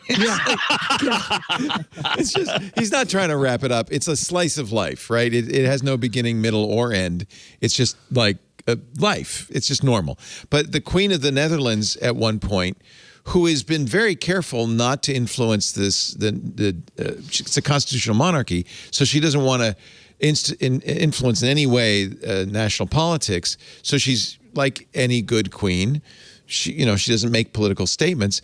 But a deep fake comes out in which she says, look, I don't want to say this, and I know we have a long-standing history of not getting involved in politics, but we've really got to do some geoengineering, and I'm all in favor, and the government falls as a result. And she immediately rushes to the palace to make a denial video saying, look, that wasn't me, it was a deep fake. She tapes it, but before she can be released, a second deep fake comes out, completely disarming any real denial possibility. In other words, gaming it in such a way that there's literally no denying it. She has to abdicate as a result. Yeah. Because you filled the zone with BS. You don't know what's real, and now it doesn't matter anymore. And that's where we're headed, I think, absolutely. Amazon has announced its first fully autonomous mobile warehouse robot. You want to unionize? I got your union right here. But unfortunately, right now all it can do is pick things up, put them down, and move them around. Well, have you seen the video of it in action? Because basically it looks like a Roomba. Pallet, it lifts it up. Yeah. And I looked at that and I was like, if you're moving at more than a mile an hour, then that thing's going to topple over, because but it's a robot, so it's not going to screw up. It knows what it's doing. And I get it. It's Amazon. They don't want to actually pay workers a decent wage. Anything not to pay workers. Oh, geez, you're right. I have to say, my friend, it's so unstable. Sorry. My friend Christopher Mims, he's a Wall Street Journal reporter. Yeah, he's a top bloke. Fantastic. Yeah. Fantastic guy. And he writes about supply chains. And I used to have this opinion as well that, Amazon's robots were going to destroy their warehouses or destroy jobs at their warehouses. He's really changed my mind on that. And, he has actually gone to these warehouses. He literally in his last book tracked a USB key as it was sent around the world. It's fascinating. Journalism. But the conclusion he came to is that these robots are really built for very, very, very specialized tasks, and that we're so far away from a point where humans are completely taken out of the loop. It's just almost theoretical at this point. That it's really, these robots are built to basically aid human labor rather than replace it. In an ideal world, these robots should do, no human should have to do a lot of these jobs, right? These are mindless, soulless jobs that people do just because they have to pay the rent. In a perfect world, humans wouldn't have to do these jobs. Robots would do them. But this is where the imperfection happens. And instead of just merely enriching Jeff Bezos, that there would be such a surplus created by these highly productive machines that people wouldn't have to work, or they could work less, or in other words, get rid of the soul crushing jobs. As long as people can eat, that's fine. But all Leo, it really does sweet old fashioned thing. I know, it just enriches oligarchs, and they don't care. That great, don't have to have unions anymore. Thank goodness. We can just have robots do it. Bezos has done this before. He got an award from a German magazine, which he just happens to own a stake in, for being the best entrepreneur in the world. That's hysterical. He owns a part of the magazine. That's hysterical. Oh yeah, no, he owned it, and they gave him this, and he was like, well, if you look at German Amazon workers, they earn above national levels. Yeah. And he neglected to point out that it took 3 strikes and good union laws to do that. That's right. In America, however, Amazon warehouses cut the standard wage for compared to competitors, and they, as we saw this week, are burning through workers faster than they can actually recruit them. So this kind of robot is definitely needed for Amazon because they treat people like that. I mean, I've never yet met someone who worked for Amazon who was kind of like, yeah, it's a great culture. Everyone cares for each other. Yeah. This is purely let's economize costs. But the commercials, they pay 20 weeks of leave. They pay $15 an hour. But people seem so happy. The worst commercials, almost as bad as those. Actually, maybe a little worse than those are the Meta commercials. Oh. This is the new thing for big tech. Google and Microsoft and Apple have so far avoided doing this, where they're really these self-serving political pieces, essentially. Google does it too. Does Google do it? Yeah. Yes, they do, because they know the search engine is their big money maker, and so they're always like, the search engine is what gets your life so going, good. which is it really makes everything better, doesn't it? Unfortunately, true for me. Yeah. I mean, we dug into the Amazon when Amazon announced, we're sponsoring, education for our workers, and we dug into it, and it's kind of like, they're willing to pay $5,000 per year to educate people. That might get you 2 or 3 textbooks, forget tuition fees, exactly. Half a semester. It was just kind of like, we're sponsoring education for our workers. Yeah, right. And in the meantime, they cripple themselves working for you. Maybe they're building a time machine so you can go back to the 90s where, tuition was $5,000. When I went to Yale, it was $7,000 a year. It was nothing. It was Americans don't believe me on this, but back in the last century. I was actually paid to go to university. The UK government paid my tuition because I was raised in a single parent family. The UK government paid my tuition. They gave me $2,000 a year to live on in subsidized education. And Americans don't believe that actually happened. And trust me, in Europe, it happens. Yeah. This is not the best way to do this stuff. Now, I have to say... Thanks for rubbing it in our face. I really appreciate this. It's a great week for that. How's your bodily autonomy? Where are you coming from? Yeah, how's that going? But this is the stupid thing because, Steve Jobs was able to go to, UC Berkeley courses for a pittance. My brother-in-law was able to fund his New York University education by being a taxi driver part-time. Yeah. You can't do that Not anymore. No. That has been shut out because, prices have gone up. It's not even wages have gone education. down. It's ridiculous. It's the whole point rent of education. It's the rent. You cannot live on minimum wage in any part of this country. But if we're going to progress as a society, we need to educate people cheaply. Yeah. And at the moment, education is the privilege of the rich. The cynic in me says that people like Jeff Bezos don't want educated people. They want all you women to have more babies, and they want those people to go to work in those warehouses. By the way, Asthmatic in our chat room has friends who work in Amazon warehouses. They say they love the robots, probably because they're doing heavy labor that they don't want to do. Yeah. But I have to say, in the long run, I don't care what Christopher Mims says. In the long run, the plan is to replace you with those robots, right? Yeah, I mean, they're literally running out of people that can do this job at this point. That was the most wild story of the week. I'm going to take a break, but that was the most 100%. Wild story of the week. I couldn't believe it, but we'll tell you in just a second. Great. So nice to have Ian Thompson here, register.com. He's the news editor there. Last minute, we asked Brianna Wu to join us. It is wonderful to have you. Thank Frank for, getting the Ethernet. And superb Porsche poster in the background. Yes. Thank you. I actually own that. Is that your Boxster? Wow. No, nice. that's my 911. Oh. That's an air-cooled 911 from 1986. Ooh. Does it sound like a Volkswagen? No.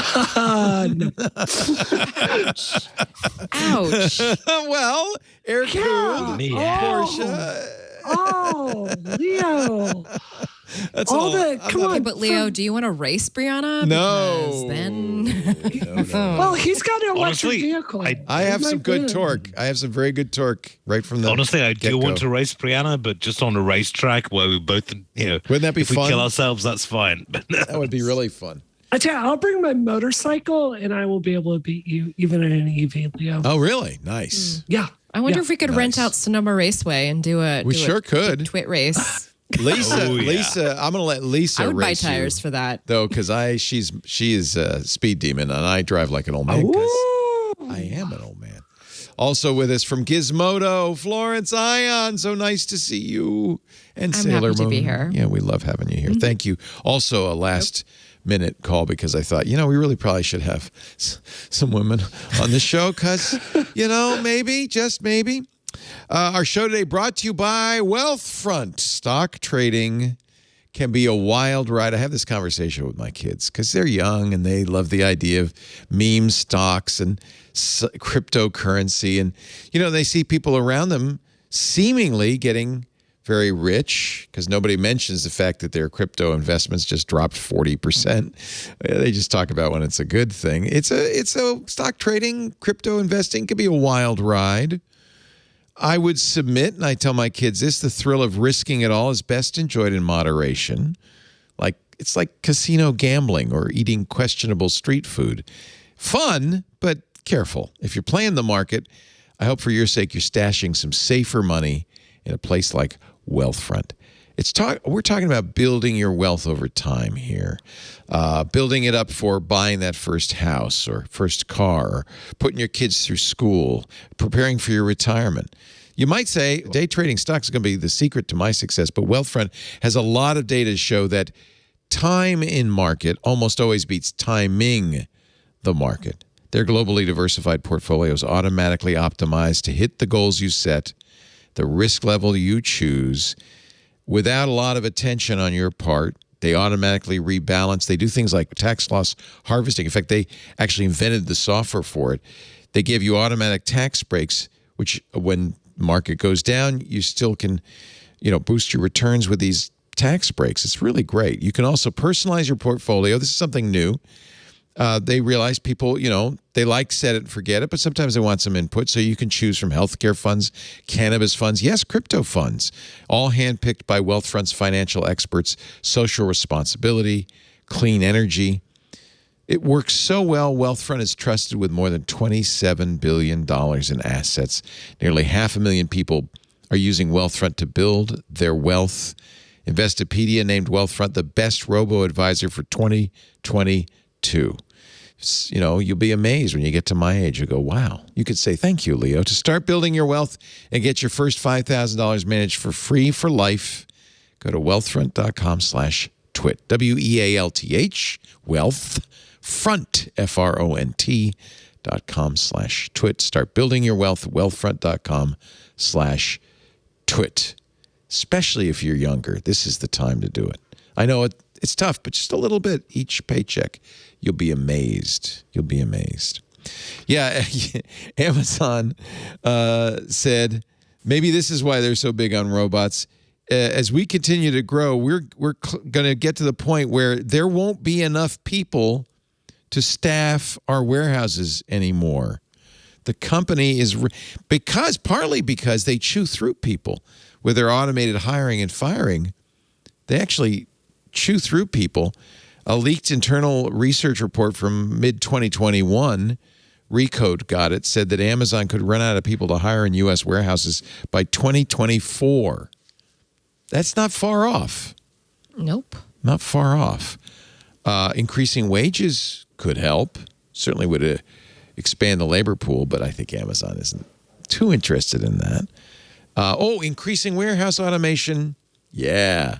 Robots work cheap. 24/7. Anyway, nothing more to say except, although I do, and I've told this story before, the phone company at the turn of the last century, in the early 1900s, some executive said, if we keep growing at this rate, we're going to run, there won't be enough women in the U.S. to be operators. We're going to run out of women. I guess men couldn't do that job. They figured out a way to do it. Automating, actually. Mm-hmm. And you didn't need operators anymore. Am I muted still? You're back. Oh, okay. No, originally they hired men to do telephone operator jobs, and they found they were really bad at it, so they got women in to do it. You're kidding? Who were much more... No. They when telephony came in, they took message boys who had been carrying telegrams around. Call for Philip Morris. Put them into call thing. Yeah. And then as the Great Hacker Crackdown recounted, the boys were playing around with the system and were basically causing havoc. They got women in who are far more responsible and got the job done properly. And so this was how the thing developed. Oh, I had no idea. We couldn't be trusted with the phones. Well, you don't trust teenage boys with a telephone connection. No, that's I think true. If anything over the last 100 years has taught us, that's one of the big ones. Wow. Elon Musk still trying to buy Twitter. That's it. Just thought I'd tell you. Was that the update? Yeah, that's the update. We got? Yeah. It seems to have fallen dormant. Still wants to buy it. He needs more data, says Gizmodo. Twitter gives it to him. He says it's still not enough. Twitter gave him the fire hose. His concern, he says, is there too many bots on Twitter. Oh, please. This is a pump and dump scheme. Yeah. It's basically I bought a shareholding in Twitter. Now I'm going to hype that up. I would like to see what shares he's sold since then. So I don't know, but the guy's a fraudster. Well, I have to think if you're on the board of Tesla, you might not be happy with your CEO saying he's worried about keeping Tesla out of bankruptcy. That's the latest. While buying a huge amount of bitcoins. Sorry, Brianna, sorry. I was just going to say, I read a book recently. It was called Ludicrous. And it was basically the history of Tesla. Great book. Excellent excellent 10 out of 10 book. And, you know, I had not really tuned into the Elon thing before Twitter because, you know, like I support EVs, but I don't own a Tesla. I'm not really a huge stakeholder in you know, their success or failure, and really going through the entire history of the company. And, you know, like some of it admittedly, I think is just the sleight of hand that allows you to, you know, start a successful company, right? Like telling people you're going to have investors and then securing all the investors later. That's kind of low level stuff. But some of it, like there's very clearly a pattern with Elon of beyond overpromising and then just never, ever, ever delivering. A really good example, the Tesla supercharger network, when it came out, they promised that not only was it going to be neutral, it was going to, because of the solar panels that were added to it, that was going to add back into the electrical grid. Never happened. And then it was battery swaps in Tesla. You know, he comes out on stage and he has this Audi filling it up with gas. And he's like, in the time it takes to do that, we're going to replace the battery pack in this Tesla. Let's do 2 of them, right? And it's this pattern over and over and over and over with the guy, like full self-driving. It never comes to fruition. And I think you have to come to or at least I've come to the conclusion, this is someone with so much money that people can't say no to. He's just fundamentally not an honest actor at this point. And it's very troubling to me to have so many people I know that work at Twitter and have him just destroying the company's stock price. I do feel bad for them. Yeah. We refer to Elon deadlines in the industry. I mean, according to the Elon deadline from 2018, we're supposed to be on Mars right now. Yeah. You know, there are supposed to be equipment based on SpaceX technology on Mars. He goes through deadlines that in a way that makes Douglas Adams look like a complete amateur. He brings out the best in people, I must say. Well, no, I mean, just like anyone can promise anything, but Musk seems to make a habit of over-promising, over-stressing, and it's just so infuriating. There's another deadline looming. Tesla's AI Day is September 30th, and Elon has promised that their humanoid robot will appear. Now, he announced this robot a year ago. Oh, that was with a human in a suit, a robot suit.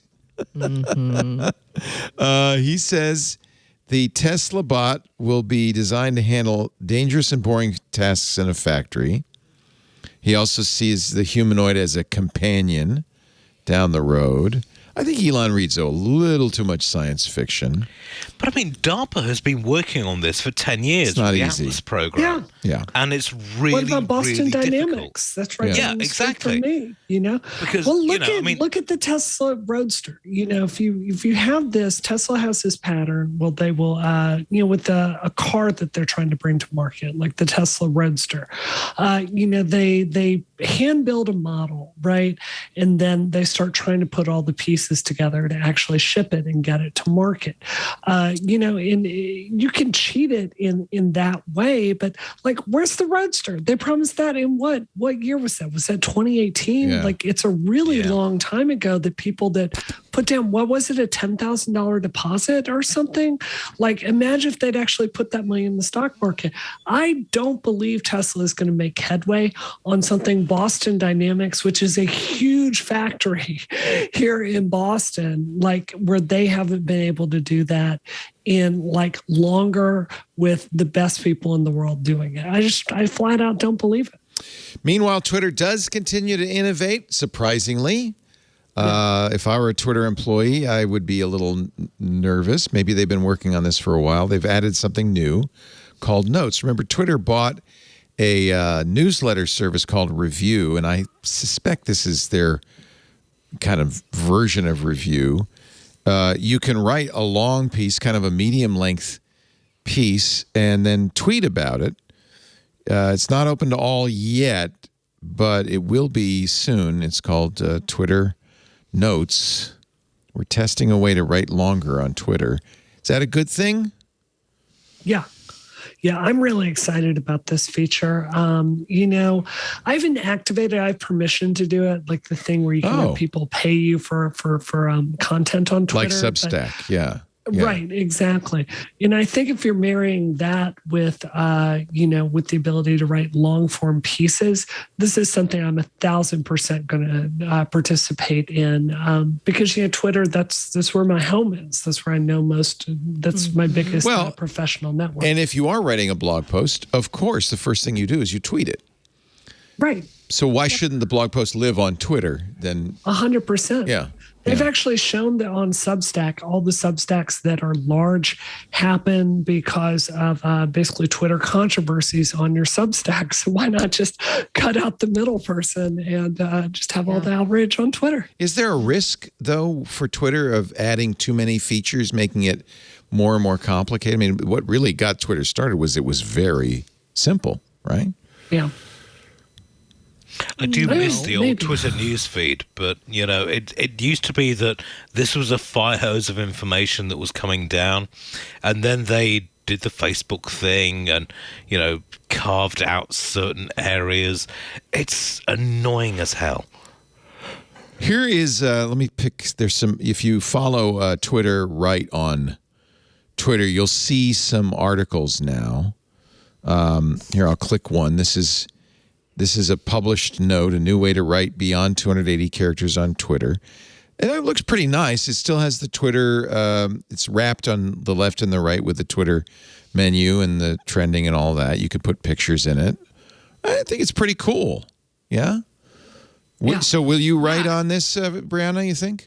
100%. I mean, it's I've noticed with the Twitter algorithm, it rewards you when you do fewer tweets and they all get more engagement. So I think with something like this, you could really game the algorithm rather than doing 10 tweet threads. So I'm not a fan of the tweet thread. We argued about this. We always argue about this on This Week in Google because Jeff Jarvis loves the idea of having 20 tweets. 1 of 20, 2 of 20, 3 of 20. And I just say, why just write a Medium post and link to it? I don't understand. But he says, but then you can respond to different parts of the thing. So I guess that makes sense. It becomes a tree of conversation. As a journalist, I'm willing, Florence, I'd welcome your view on this. But as a journo, if you're in a keynote and you're live tweeting. Well, that's different. That's live blogging. Okay. And that is chunk by chunk because you're tweeting each thing that's announced.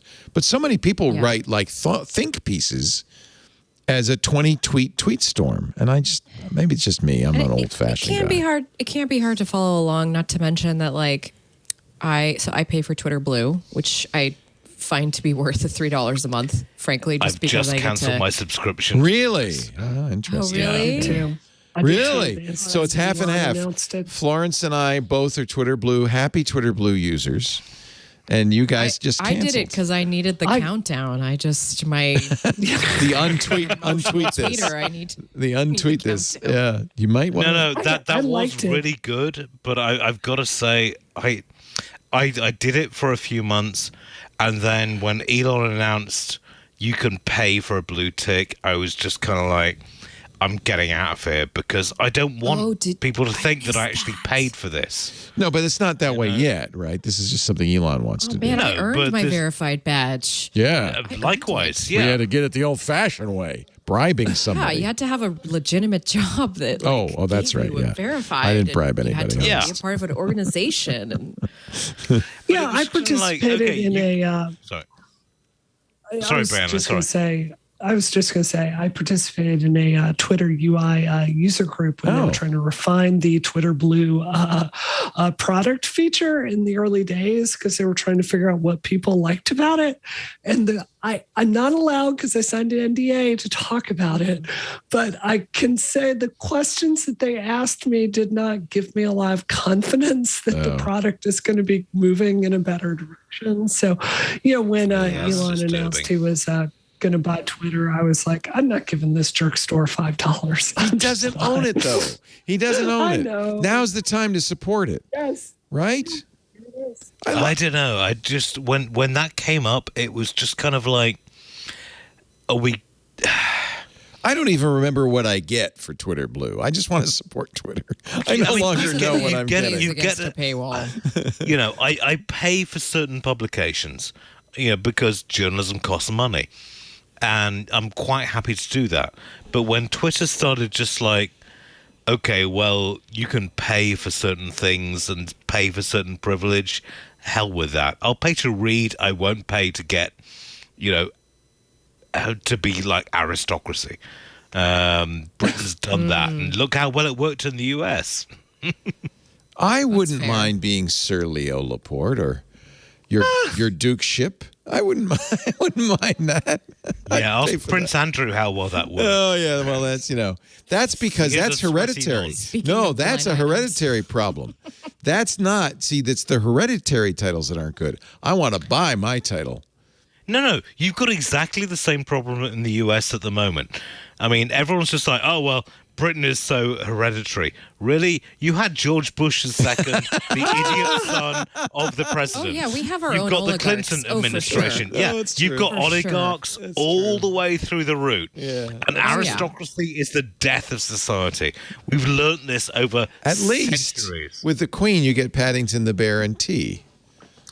Oh, honestly, well, I have to tell you, I saw, along with Sailor Moon, which I saw every episode, I read The Princess Diaries. And it seems to me the being a royal figure has a lot more problems than I thought. Do you want to be a Princess Brianna? No. I'm saying no, Sailor Moon was rough. It was rough. That Sailor last Moon, season that my God. we never saw here. Oh my God. Wait a minute. There's a season dark. that didn't come to the U.S.? Yeah, Sailor Moon stars. Oh.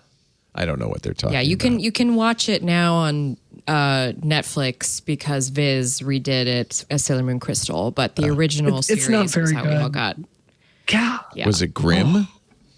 Yeah, Sailor Moon's dark, dude. Very dark. Very dark. Very dark. This episode brought to you by ExpressVPN. You never run out of anything to watch when you have ExpressVPN. And let me tell you, nowadays we're talking about it. Privacy is very important. This is one way to really improve your privacy. You've heard we were talking about data brokers, the middlemen collecting and selling all the digital smog you're leaving behind you. They can easily collate all that information, stitch together detailed profiles all about you, your browsing history, your online searches, your location data, and then they sell it to anybody who will want it for a surprisingly low amount of money, I might add. You might be surprised to learn the same data brokers also sell your information to the Department of Homeland Security, the IRS. Who wants the tax man showing up at the door because of some search they did on their phone? And, well, it could be a lot worse than that. So mask your digital footprints. Protect yourself like I do with ExpressVPN. One of the nice things about ExpressVPN is you don't appear on the net as yourself. You have an IP address that is ExpressVPN's. So when you do that Google search, Google doesn't say, oh, hi, Leo. Google thinks it's ExpressVPN and hundreds of other people using that same IP address. I love it that ExpressVPN also invests in their infrastructure.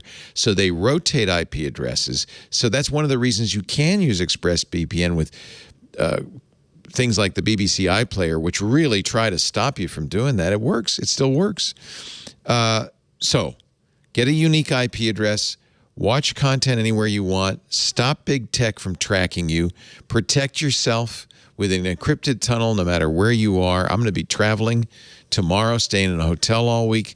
You better believe I'm bringing ExpressVPN with me. 100% of the network traffic is encrypted. You can run ExpressVPN on almost everything you've got: Macs, PCs, Linux, Windows, iOS, Android. You can even put it on your router, some routers. You can put it on a smart TV. Really protect your privacy, protect your security, and all you have to do is turn it on with one button and you're done. So make sure your online activity and data is protected with the best VPN money can buy.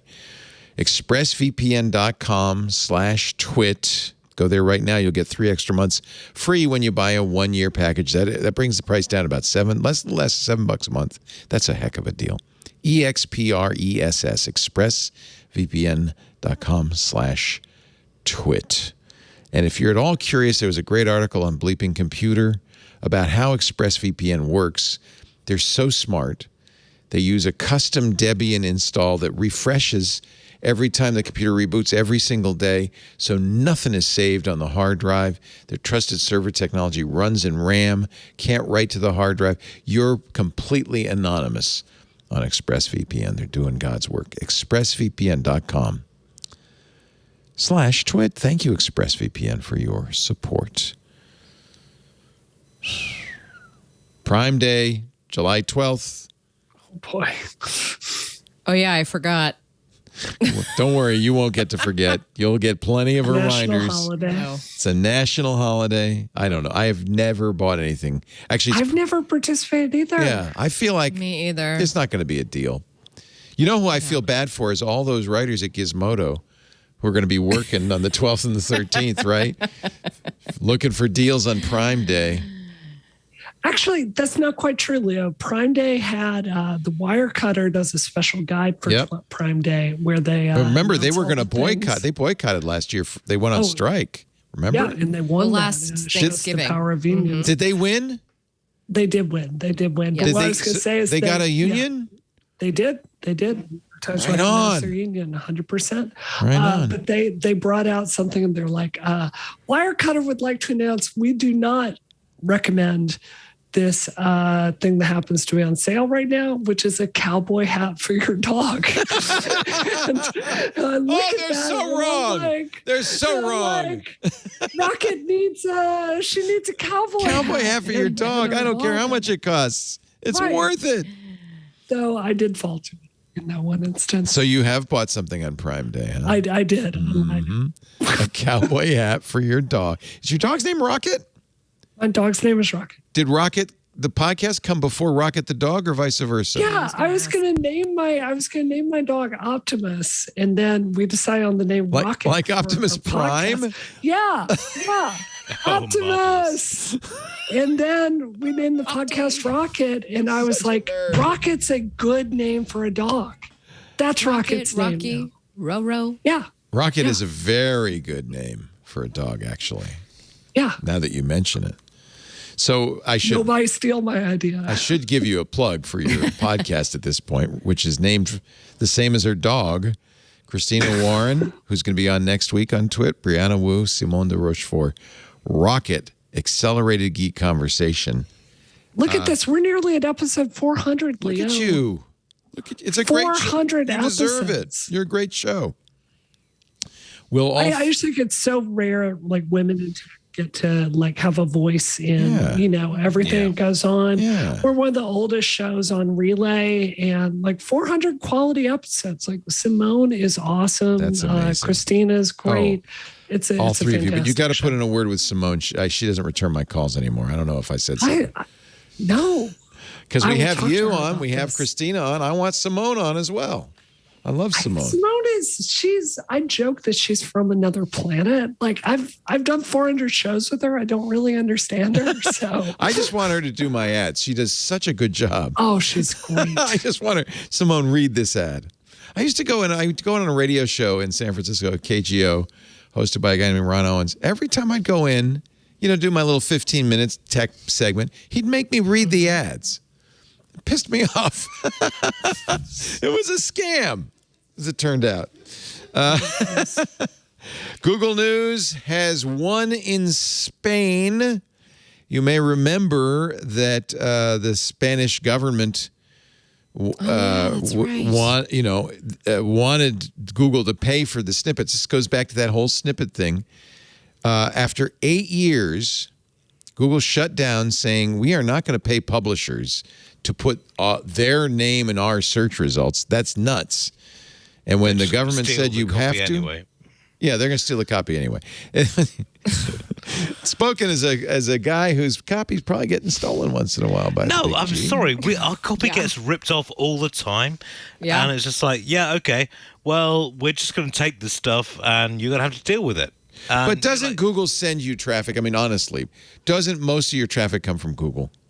Actually, this is really interesting because when we looked at our traffic a couple of years ago and then today, okay, Facebook were trying to get us to pivot to video, and we told them to basically bugger off. And boy, hasn't that worked returns, because everyone that pivoted video got screwed so badly.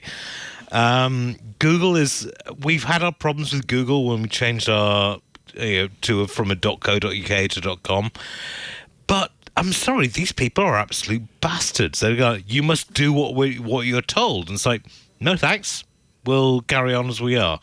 It's worked out in the end, but I'm sorry, this is a really big issue for independent journalism. So in 2014, Spanish copyright law said publishers can charge Google News to use their links and headlines. Google's response, very famously, was to leave Spain. It's not that Spain relented. It's just that a European copyright directive adopted in Spain in November allows online aggregators and platforms to use news snippets without permission from publishers if it's, quote, a very short extract or just individual words. Is your concern that people will read the snippet and then not go to your article? No, it's not that at all. It's the fact that they are basically driving advertising information traffic using our copy and not paying for it. It's like it costs money to get good journalism out there. And Florence I'm hoping will agree with me on this. We have to pay for journalism. And Google saying, well, we just took the headlines and a couple of lines and we're not actually going to pay for it. But it's pretty shameful, to be honest. Yeah. By the way, it is. Go ahead. Sorry, go ahead. No. I'd love to know what you think. I was going to say it's very difficult to be a journalist in this climate right now because I am constantly finding myself having to justify why somebody should be paying money to read stuff that I effectively post for free. But the big thing that sucks is the SEO game of it all, when you have copycat sites that just reaggregate your reporting. And that is what Google's surfacing before, the actual article. And it can get really frustrating. They've made a business plan out of this. Yeah. It's basically screw the people that actually make the news. We're just going to scrape it and run it. Gizmodo has done some fantastic reporting, and all modesty required, the Reg has done some pretty good stuff as well. But I mean, this stuff costs money. We have journalists to pay, and Google just scraping and showing. I'm sorry, it's just like you're a parasite. That's the way I see it. I'm looking at and by the way, this is just recently revamped, the Google News site for technology. I see articles. I mean, honestly, I think this drives traffic. I look at this and I say, oh yeah, I want to read that. No, I don't want to read that. I mean, it's not enough it doesn't give you enough information that I wouldn't read the article. It's sending traffic to you. If you actually look at the titles that are there, and then you wonder who's paying for it. Oh, these aren't your headlines? Well, we don't pay for headlines. Other companies do. Okay. I can't name names, but companies pay for headlines. So you're saying somebody like, I don't know, let's say some fruit company in Southern Bay Area might pay The Verge to say nice things in a headline, or to just even mention them in a headline, or? Sorry. Oh, I was going to try and help Ian out by just saying deals are made. Yeah. I had never heard of this. Wait a minute. For placement. Remember how in the entire 10 seasons of 90210, there was always a Dr. Pepper or Diet Dr. Pepper in the scene, and other beverage could be that's seen. A little different. You're not going to that show to find out what beverage to drink. If I'm going to a site that for technology reviews and news, and they're getting paid to show that content, that's putting your thumb on the scale. Well, no, I mean, okay. I'm dealing under British libel law, so this is. No, be careful. I don't want you to say anything. Yeah, I want to be You don't careful. have to name any names. But this is a blind item, so do it as a blind item. Okay. There are at least 3 publications I know of that when they do their top 5, whatever it is, that's led by the advertising department, not by the editorial department. See, from my background at Ziff Davis for years... I didn't mention ZD. No. I'm just saying that was verboten. You did not do that. And we do, of course, we continue to follow those editorial standards at Twit. There is a very clear, bright line between advertising and editorial. And by the way, advertisers all the time will constantly say, when are you going to interview our CEO and stuff? And we say, we're not. So that's, I mean, but you just have to draw that line. You certainly don't have the sales department going and saying, hey, how'd you like to be on our list of the top 10 gizmos for 1999? And then you pay me and I put you on that list. That's an ad.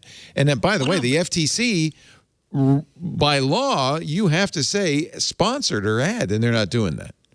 Absolutely not. No, I mean, look, when I was on PC Mag, we spent 2 days going through our best of at the end of the year series, and there were arguments, and in one case, a fist fight over this. It's editorial. Oh my.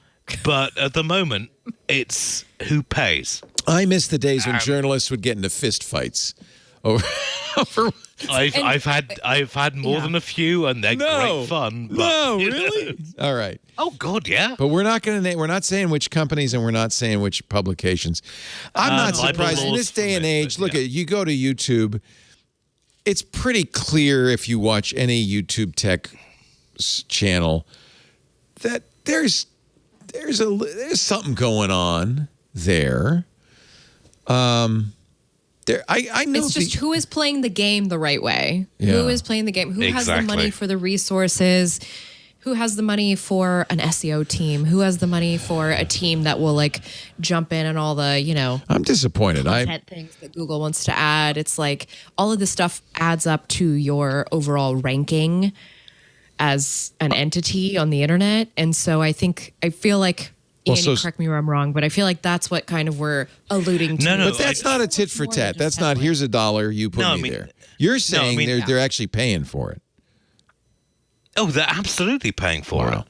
That's bad, by the way. And I agree with you, Florence, totally. It's not all publications, but publications with a good name, with a good editorial history, are basically selling themselves out on the street. I'm so disappointed to hear cheap that. reviews. It's also very bad for our industry because hugely bad. As soon as people stop trusting that we're saying what we truly believe as opposed to what we're being paid to say, the whole thing collapses. But you've got to understand that these these publications are being run by private equity companies who don't give a hell about the long term. They don't care anymore about integrity. They want 3 to 5 years, good returns, and then they can dump it after creating huge management fees for themselves. So it's a win-win for them. Bing, bing, bing, bing, bing, bing, bing, bing, bing. I'm sorry to be Debbie Downer on this. Brianna, does this shock you? What shocks me is I'm not a journalist. Like I write occasional pieces, but I'm not. And you're a damn good writer as well.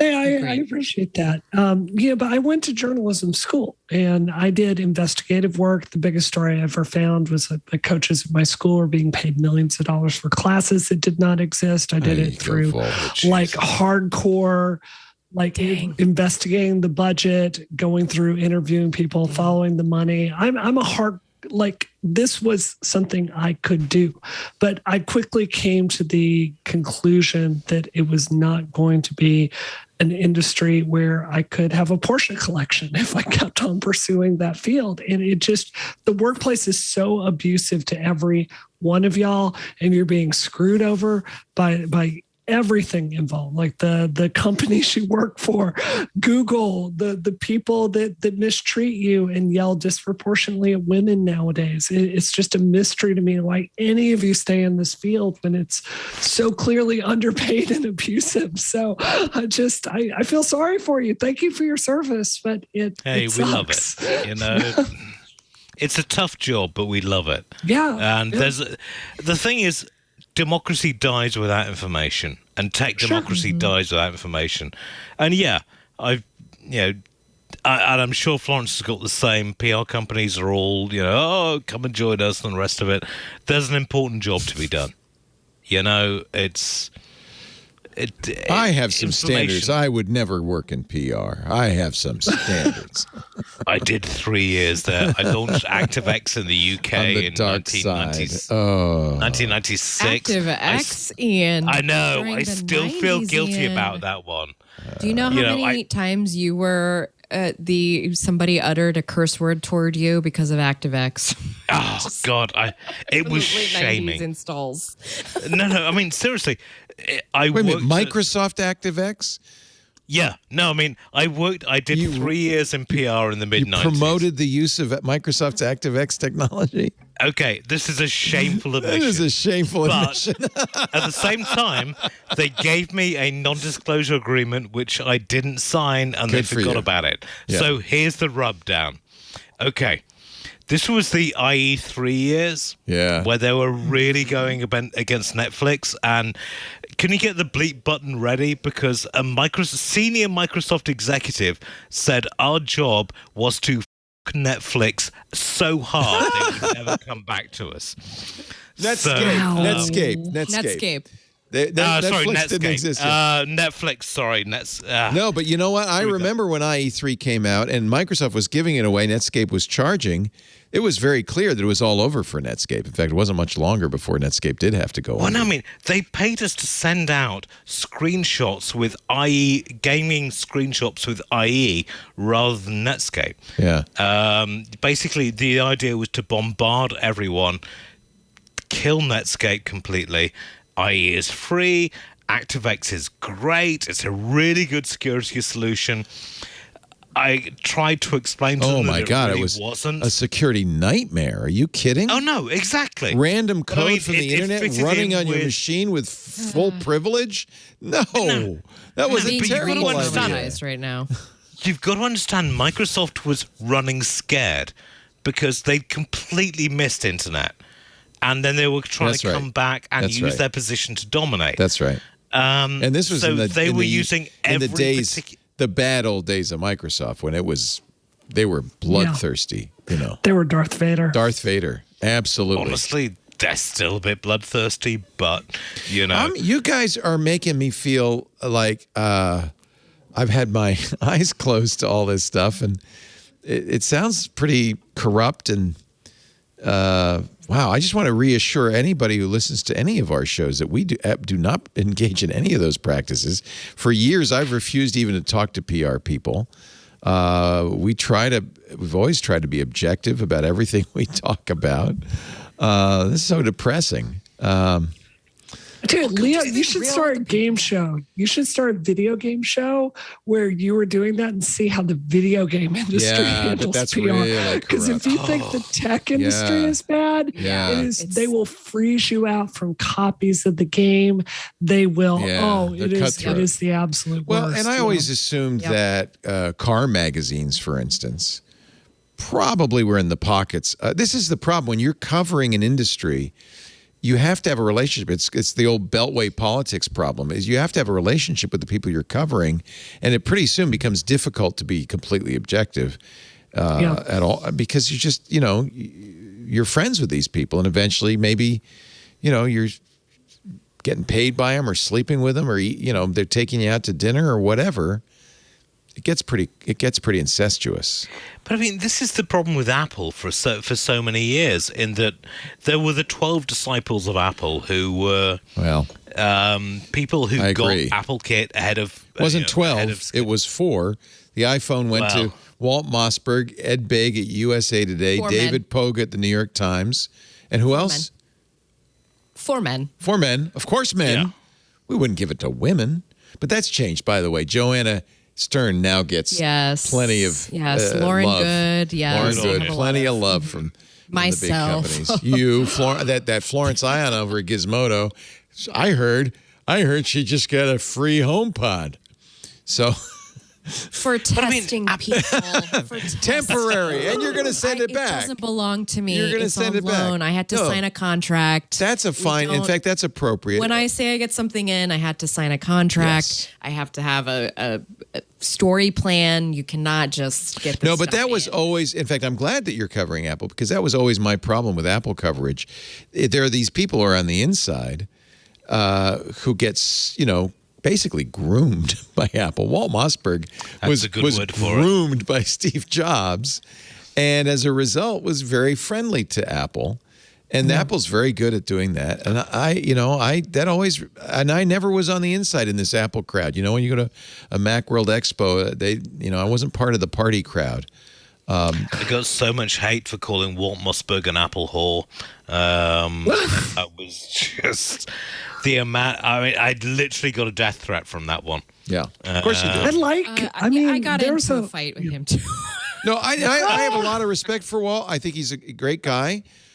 He probably knew he was being groomed, but he got access. And this is the problem. It's a tit for tat.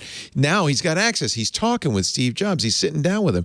And this is, unfortunately, you're not going to see CEOs on our shows. You're not going to see people from companies on my shows anyway, because I don't want to do that. I won't do that. But this is why I you love don't get this access. Show. But I mean, this is why I love this show. You actually allow people to speak honestly. Yeah. Whereas, for so much of this stuff is couched, I don't want to lose my access. Access journalism is a losing game.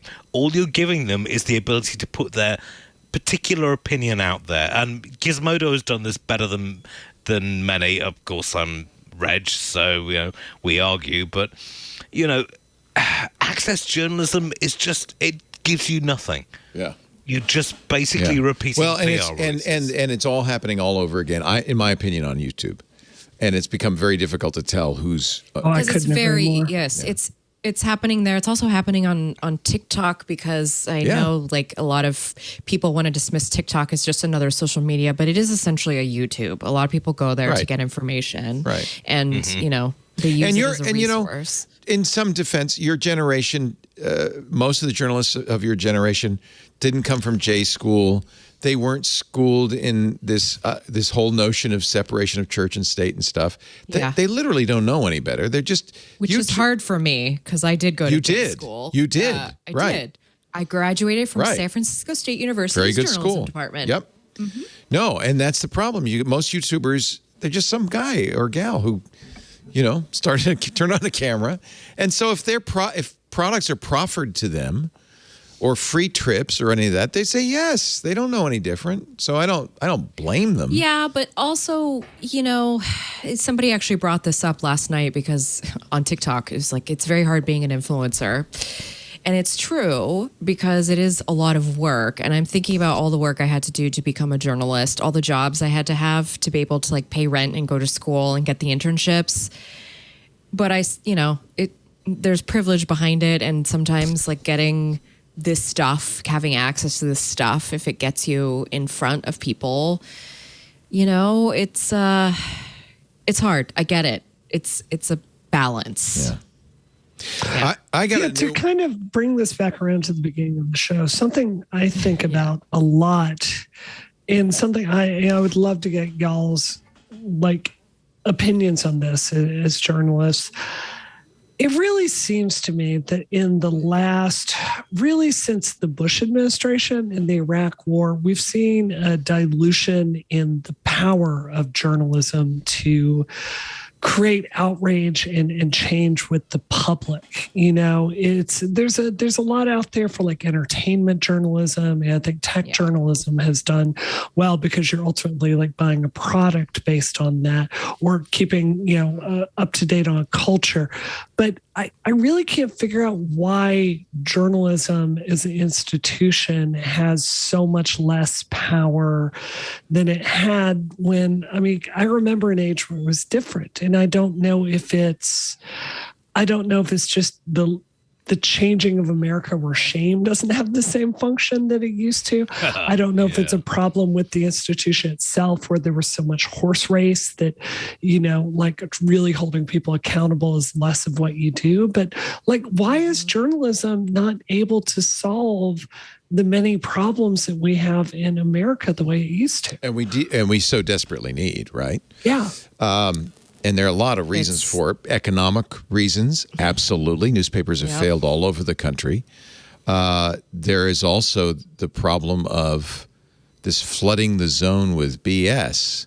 There are many people who know that if they can spread enough misinformation that you can't tell what's right or wrong, if you can undermine the trust people have in their journalism, if you tell them all it's fake news, then there's no one to tell the truth anymore. There's no one to speak truth to power. And then you can get away with whatever you want. And that's clearly happening. I'm sorry, I didn't mean to interrupt before you're finished, but there are people who don't trust. Listen, there's a lot of things I don't like about sometimes the New York Times, like the opinion column. Oh, yeah, you're right. I'm hot or cold there. It's a mixed bag. It definitely is. It's a mixed bag, but like there are people who just don't trust that there's a paper of record anymore. No. That people hate the New York Times. Record. People have been... I mean, I genuinely think we're in the middle of information shock at the moment. That's exactly right. If you think 60 years ago, the amount of data that you got from outside sources was a couple of newspapers, a radio station, maybe a couple of TV stations. Right now, anyone can put a plausibly looking website on there, spread spam, and get it out. Journals of record are very, very hard to find. And I think, honestly, humans aren't quite designed to deal with that yet. So we naturally go for things which, coddle our particular opinion. That's right. That's right. But this isn't the first time historically we've had that phenomenon. Like if you look at Samuel Adams, it wasn't a beer, he was a radical propagandist. At the beginning of this country, you had the muckrakers. I mean, this is not the first time in American history you've had disinformation as a large force, even by independent people that are deeply invested in telling people what they want to hear. I would point you towards the anti-abolition papers during slavery in this country. Indeed. Something has changed, though, where none of it seems to be having a real effect. Like the things that we argue about are all kind of talked about in the same spheres by people that, generally speaking, hold the same opinions about things. Yeah. No. Yeah. I agree. I mean, there's an interesting corollary in 1847 where, the telegraph and newspapers had started to spread. The trains had allowed people to move. And in 1848, we lost 3 monarchies in Europe just in 3 days because information was spreading and people were getting out there. Now, the amount of disinformation out there, I've got to say, I'm seriously worried. This is not good for a society. And we need to sort out how to... I mean, when I was growing up, we had media education, which is looking at how the news is spread and how it's done. We need social media education. I mean, it's just, you need qualitative and, analysis of what is coming on. And that's not coming. Let me take a little break because we are running out of time. I hate to because I love this conversation. And I have so many questions for you, especially you. I want to know what you're talking about there about pay to play. We're going to have a conversation over I'm happy to talk. Yeah. But we do need to take a break because we have sponsors. That's how we pay the bills. And this is a sponsor I'm proud to be representing, actually, UserWay.org. You may not know this, but every single website is a public entity, which means in the United States, you are bound by the Americans with Disabilities Act, the ADA. Your website has to be accessible. That's not just a good idea, although it is a darn good idea. It's the law. Not easy. And in fact, if you have a website, you might be a little challenged by the idea of, well, how do I make my website comport with the hundreds, and there are literally hundreds of WCAG guidelines. WCAG, that's the Web Content Accessibility Guidelines. That's your job. That's what you got to do, but I got an easy way to do it. UserWay. In a matter of seconds, UserWay can do more than an entire team of developers can do in months. UserWay, a simple line of JavaScript, can make your site accessible. In fact, start right now. Use their free scanning tool at userway.org/twit just to see what the issues are on your website, how compliant with the ADA your website is. Then take a look at what UserWay can do for you, not just for big enterprise sites with thousands of pages. And for those sites, they do have a great managed solution where their team can do it all for you. But even for little sites like ours, we recently added UserWay to our website. In fact, if you go to twit.tv, you'll see in the lower right-hand corner that Vitruvian Man button. You just click on that, and you'll see what you can do to our website to make it accessible. We think that's great because we want everybody to be able to use our website. UserWay powers accessibility for over 1 million websites, Coca-Cola, Disney, eBay, FedEx, Twit. And now they're making their best-in-class enterprise-level accessibility tools available to small and medium businesses. And let me tell you, it was very affordable. It costs less than the web font we pay for to put on our page so you can see a nice font. It's that affordable. And it scales with you. If it can handle Coca-Cola and Disney, it can handle any site, right? UserWay is the leading accessibility solution on the market today with 61% market share. It's the biggest in the world. As an example, the Motley Fool, big, investment advisor site, they had 1,911 pages on their website, 20 million page views a month. They had designed for accessibility. They knew that was part of the deal, but their development team was spending a lot of time keeping it up to current standards. Those standards have really been changing a lot. And, of course, every time you add a page, you have to make sure it's compliant. So they used UserWay as an extra layer of accessibility to make sure the browsing experience is accessible to everyone. It uses AI, machine learning, computer vision. For instance, you have to have alt tags on all the images, right? The computer vision looks at an image and says what it is and writes the description for you. You can add to that if you want. In fact, with UserWay, you'll get a detailed report of all the things fixed on your website so you know what was changed and you know what you can do if you want to enhance it. It remediates complex nav menus, ensures that all pop-ups are accessible, fixes vague link violations, fixes broken links, even makes sure your website makes use of accessible colors. Still true to your brand, but accessible. And that's what it's all about. There are 60 million people with disabilities. You don't want to leave them out. And here's the good news. UserWay's easy to use. A single line of JavaScript. They have plugins for WordPress, Shopify, Wix, Sitecore, SharePoint. Every site, UserWay can help your business meet its compliance goals and improve the experience for your users. The Voices series, Susan Bennett, has this to say about UserWay. Hi, I'm Susan Bennett, the original voice of Siri. You won't hear me say something like this too often. I'm sorry, I don't understand what you're looking for. But every day, that's what the internet is like for millions of people with disabilities. UserWay fixes all of that with just one line of code. I love the idea, and I think you will too. UserWay can make any website fully accessible and ADA compliant for a lot less than you think. With UserWay, everyone who visits your site can browse seamlessly, customize it to fit your needs. It's how it should be, right? Just showcase your brand's commitment to the millions of people with disabilities. Go to userway.org/twit. You right now get 30% off UserWay's AI-powered accessibility solution. UserWay, making the internet accessible for everyone. This is one I can really get behind. Userway.org/twit. Thank you, UserWay. Userway.org/twit. All right, we're talking about... before we get to the next subject, I should mention we have a little movie we made about the week that was on Twit.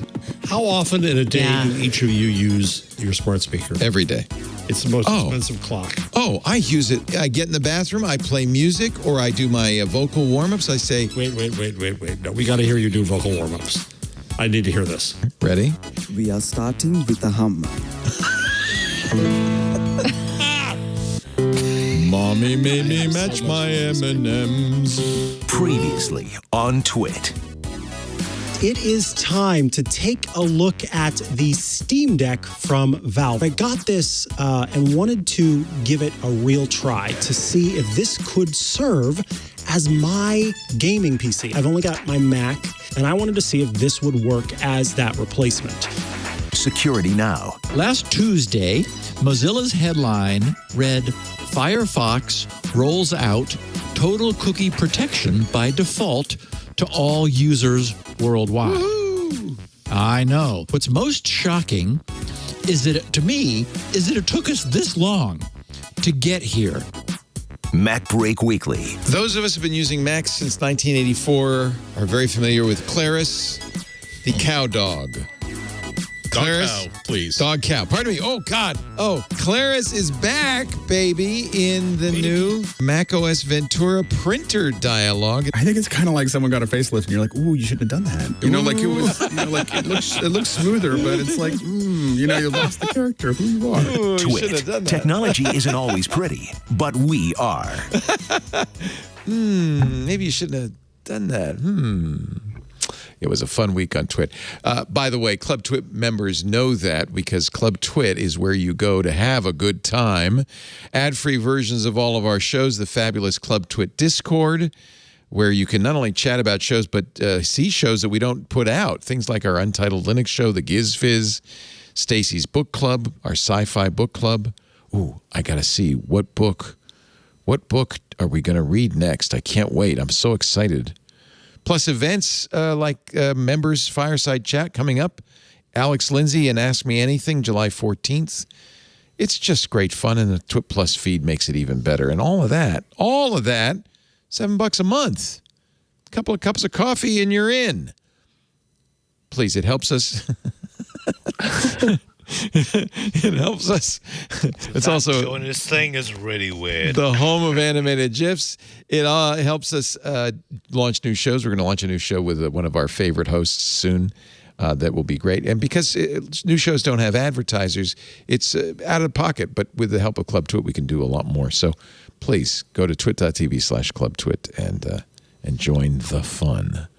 I don't see where maybe it's under the book club. I want to see what they had a poll. Oh, looks like it's going to be Clara in the Sun.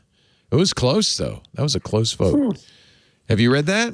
Do you know it? No, I haven't read any of that. It's the guy who did Remains of the Day, which was one of my favorite books. I really loved that. Ishikawa, I think is his name.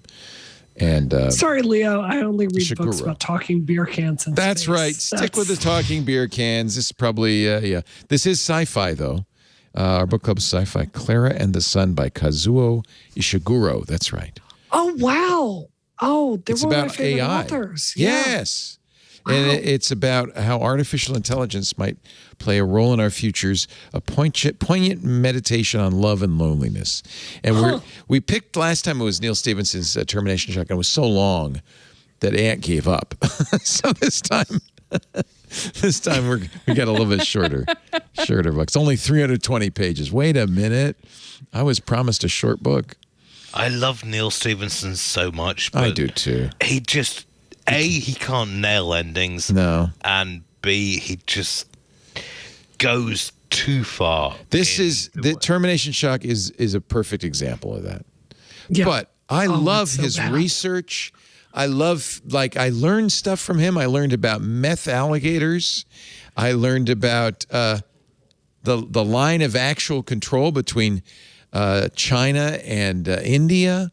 Up in the Himalayas, I learned about using sulfur dioxide to end climate change. I mean, there's a character in there, a cowboy, who's built a giant 6-shooter that's shooting sulfur dioxide, sulfur into the sky, into the stratosphere to increase the Earth's albedo. So climate change is ending. I'm still waiting. I have a lot of. Sorry. No, it's okay. Go ahead. I was going to say I'm still waiting for his sword fighting game because he was. He has a cryptocurrency now. Well, I mean, I saw him in Black Hat a couple of years ago, and it's like, I'm working on a proper physical sword fighting game. Wow. And that hasn't happened. And cryptocurrency I've read about. Yeah, I mean, he's a great author in so many ways. He makes lousy endings to his books. Yeah, but who cares? I don't care how it ends. Hey, come on. Arthur C. Clarke screwed up so many times. Yeah, there you go. I mean, he actually thought the rotary dial telephone was going to work. Yeah. I just want to push back on that a little bit. I have come to appreciate his endings. They are unconventional. Like I think his ending for Snow Crash is one of the greatest endings of any novel ever. It's certainly YT is just like, I don't remember the ending, but the beginning, it's the best beginning of any novel. Oh, it's wonderful. But YT, the final line of it is like, home, take me home sounds good. You know, and she's going on this huge adventure, and she's reuniting with her mom. Yeah. Or Diamond Age, like where Princess Nell is under the ocean, and she kisses the drummers and Miranda, and then she's the new queen of this new republic that came. That was awesome. That took me a while to like accept, but I think Termination Shock, it's the same way. I mean, I don't want to spoil it because it's a newer book, but it's like you have this character that's like, what do we do now? And it was so in her character that I kind of liked that. So yeah, I don't know. You see, I mean, I thought Snow Crash was, it kind of obviated all the badass stuff that she'd done, and I kind of get it that, you know, she went home and the rest of it. Diamond Age, yeah, very good, but Seven Eves. I don't know. People don't Seven like Eves. the ending of that. I loved it. I didn't mind, but see, part of the problem is you want more. Oh, of course, he's a great writer. You don't want it to end, so that's part of the problem, right? No, I'm the same with Ursula Le Guin, Ursula Le Guin and the rest of it. I want more. Yeah. But, you know, there was that kind of feeling that Stevenson couldn't do endings well. I don't have a problem with his endings. I think his problem is his best books were earlier in his career where he was not successful enough that he could not tell his editor, we're going to do it my way. And because of that, all of his books have become books by the pound, which is why Seven Eves is so too long. And the Baroque cycle is way, way, way too long. Yes. And I agree with you. Yeah. I agree with you totally.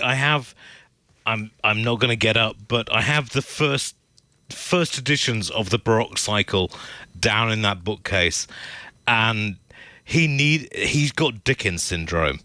No editor is going to say to him, "Look, just cut this down and you know, just get it together."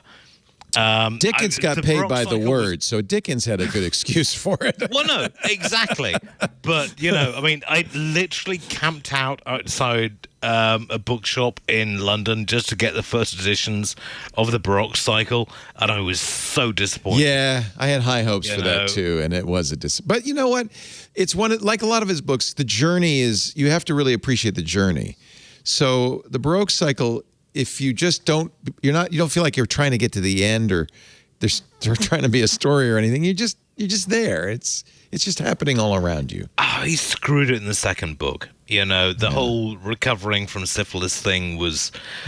Sorry, no spoilers. It's hard when you're recovering from syphilis. It's hard to make that an exciting part of any novel, I think. But who knows? The show is now This Week in Neil Stephenson. Yeah, sorry. Sorry. Hey, what do you think of the Nothing phone, Florence Ion? This is the phone announced I think today. nothing about it. It doesn't exist. It's nothing. Oh. Bravo. Well, Marquez Brownlee has one. Okay. I mean, Marquez Brownlee has a lot of things that no one else has, including. I do plan on going full force.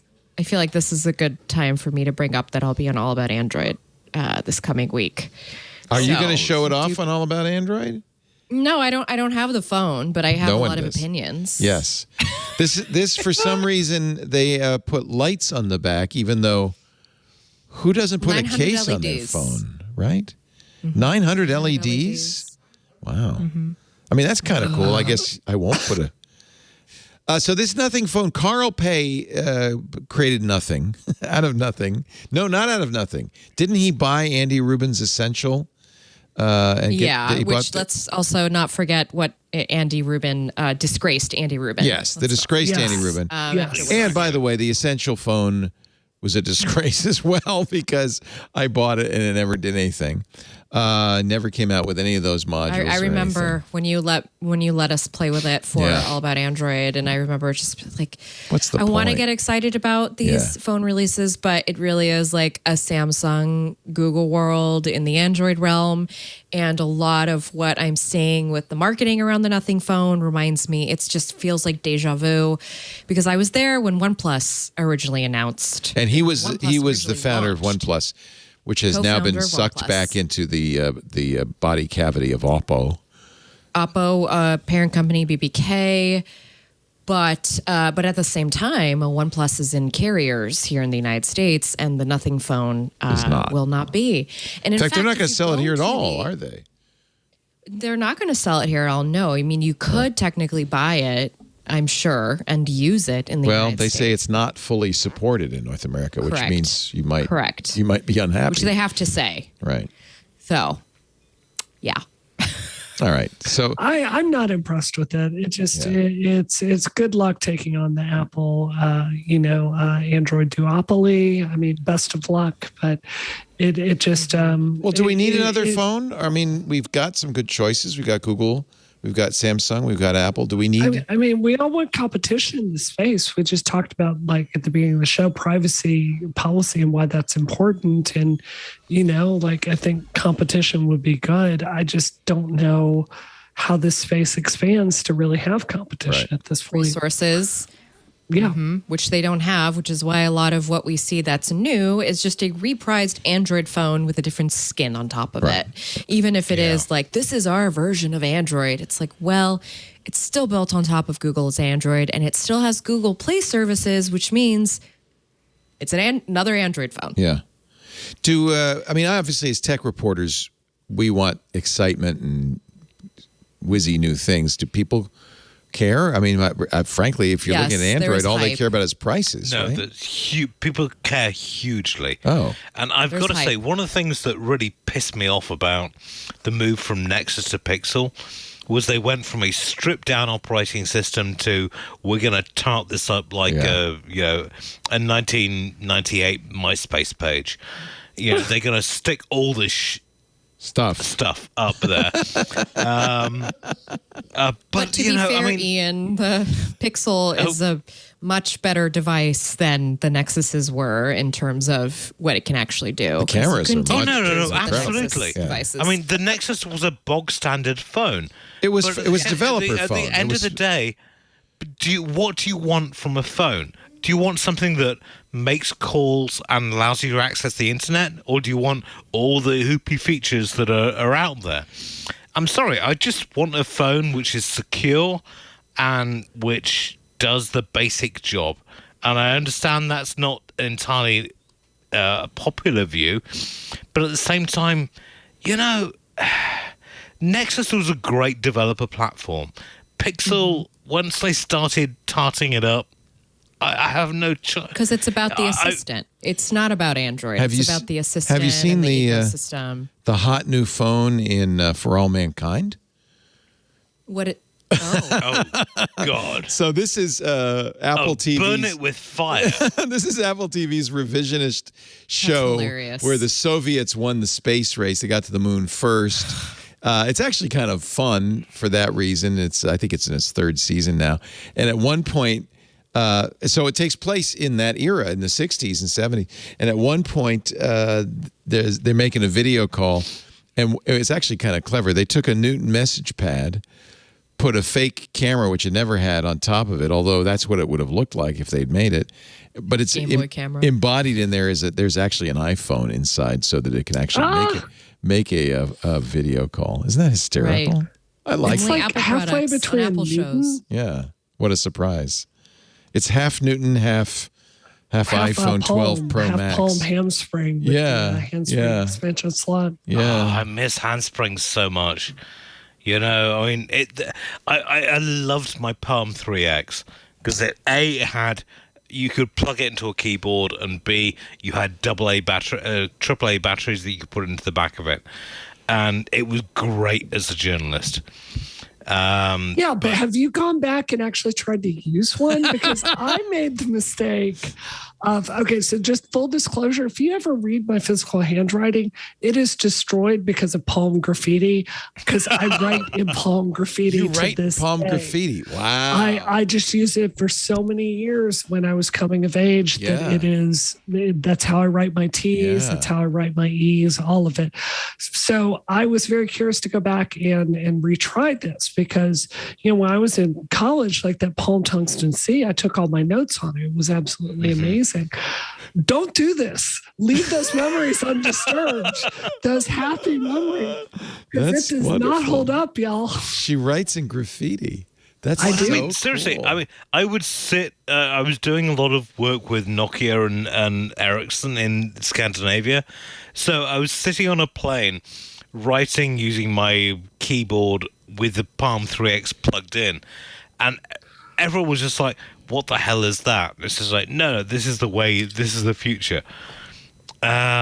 Hardware keyboards, they're not the way of the future. But if you want to see Brianna's handwriting, here is the Palm Pilot graffiti reference That's what card. It looks like. Yep. That's how they teach you to do shorthand and J. It's kind of like the K is just that loopy thing, because they realized that computer handwriting recognition, which was first attempted in 1993 by the Newton, famously a famous fail, wasn't going to work. So when they created the Palm, they said, we should really have a modified, less ambiguous English alphabet that the computer can read. So you see the T is just that left bend. But actually, if you use graffiti, you can get very fast at it. It was actually quite well designed. Oh yeah, no, definitely. Yeah. The 4 was a little weird, but there is a certain eat up Martin element to this, but it was good. They added keyboards to it, but technology overcame it. Yeah. Oh, speaking of overcoming, I think it's time to go to dinner. I want to thank all three of you. You are marvelous. Especially Florence and Brianna, who showed up on short notice so that we could have the conversation we did on the show, and I really appreciate your input. You guys are wonderful. Florence Ion, longtime stalwart at All About Android, now at Gizmodo. You do show up on AAA all the time. In fact, you said you're going to be on this week to talk about the nothing. Mm-hmm. She'll be talking about nothing. Once a month, and this week is my time. So glad to have you, Florence. Thank you very much. And your baby didn't wake up, so I guess we're okay. Oh no, she was whistling earlier. I actually apologized to the IRC chat if they could hear her whistling. No, cute. Yeah. Well, I'm sorry she didn't toddle in and sit in your lap like the BBC, but next time. We could look forward to that. Brianna, you are marvelous. Please apologize to Frank once again for the kerfuffle I caused. You didn't cause it. I caused it. Oh, whatever. So. We caused it together. Let's put it that way. We got it done. We made Brianna go out and get a hard wire for her. And you know what? It worked. You sounded great. RebellionPack.com. What is Rebellion Pack? Rebellion Pack, if you are interested in doing something about basically the state of this country, now's Rebellion the time. Pack, we use large data to basically target voters that other people don't. Campaigns are set up to target what we call triple primes, people that vote in national elections, local elections, and state elections. We figure those people are going to be contacted. This is the reason why if you vote, you get people coming to canvass you 5 times, because that data is so easily available. We actually do analysis to figure out the people who are registered to vote but aren't really that activated. Oh, that's good. Yeah. And we get them out. We create ads that are based on issues that will make a very measurable difference in their life. Things like unionization, minimum wage. I'm sure this time around we will do a ton of ads on choice. So one of the things I learned when I ran for Congress is that Democratic operatives are not very good on technology. They suck, and our tools are based in the 90s. So that's why we started the PAC. There's a huge need for people that are technologically literate to kind of do the data segmentation. And you have something that more tech journals should have, an ethics page. Yes, we do. If you want to read more about the ethics of a rebellion pact. Do I have to donate through ActBlue? Can I give it to you directly? Just give you a check? Yes, you can. I'll mail you a check.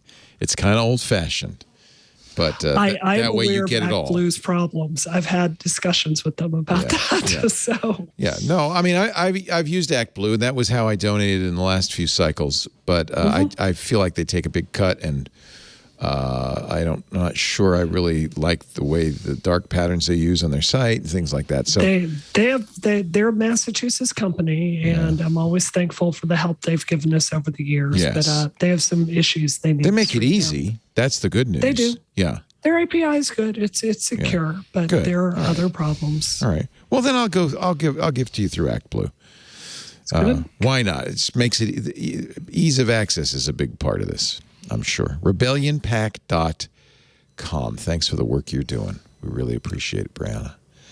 Ian, someday you're going to come up here. You and I will have a Scotch egg and a pint of Guinness's Best, and we'll talk about the good old days. Sausage roll, we're all there.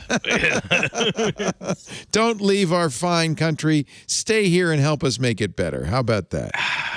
Honestly, I mean, I'm going for citizenship, but at the same time, I know. It's kind of like, although, let's face it, Boris's Britain isn't great. No, I think what we should do is we should all move to Vancouver, Canada. Beautiful area. Are you kidding? No. We all need to move to San Sebastian. Oh. I mean, Spain is... Spain. All right. Yeah. It is marvelous. That Marcos guy's long gone. We don't have to worry about the fascists anymore, right? It's okay. Yeah. But, I mean, honestly, no, I'm staying in the US. Yes. Because we need to sort this stuff out. We got to sort it out. Yeah. I'm not going to run away. No. Good. We're going to sort this stuff out. Yes.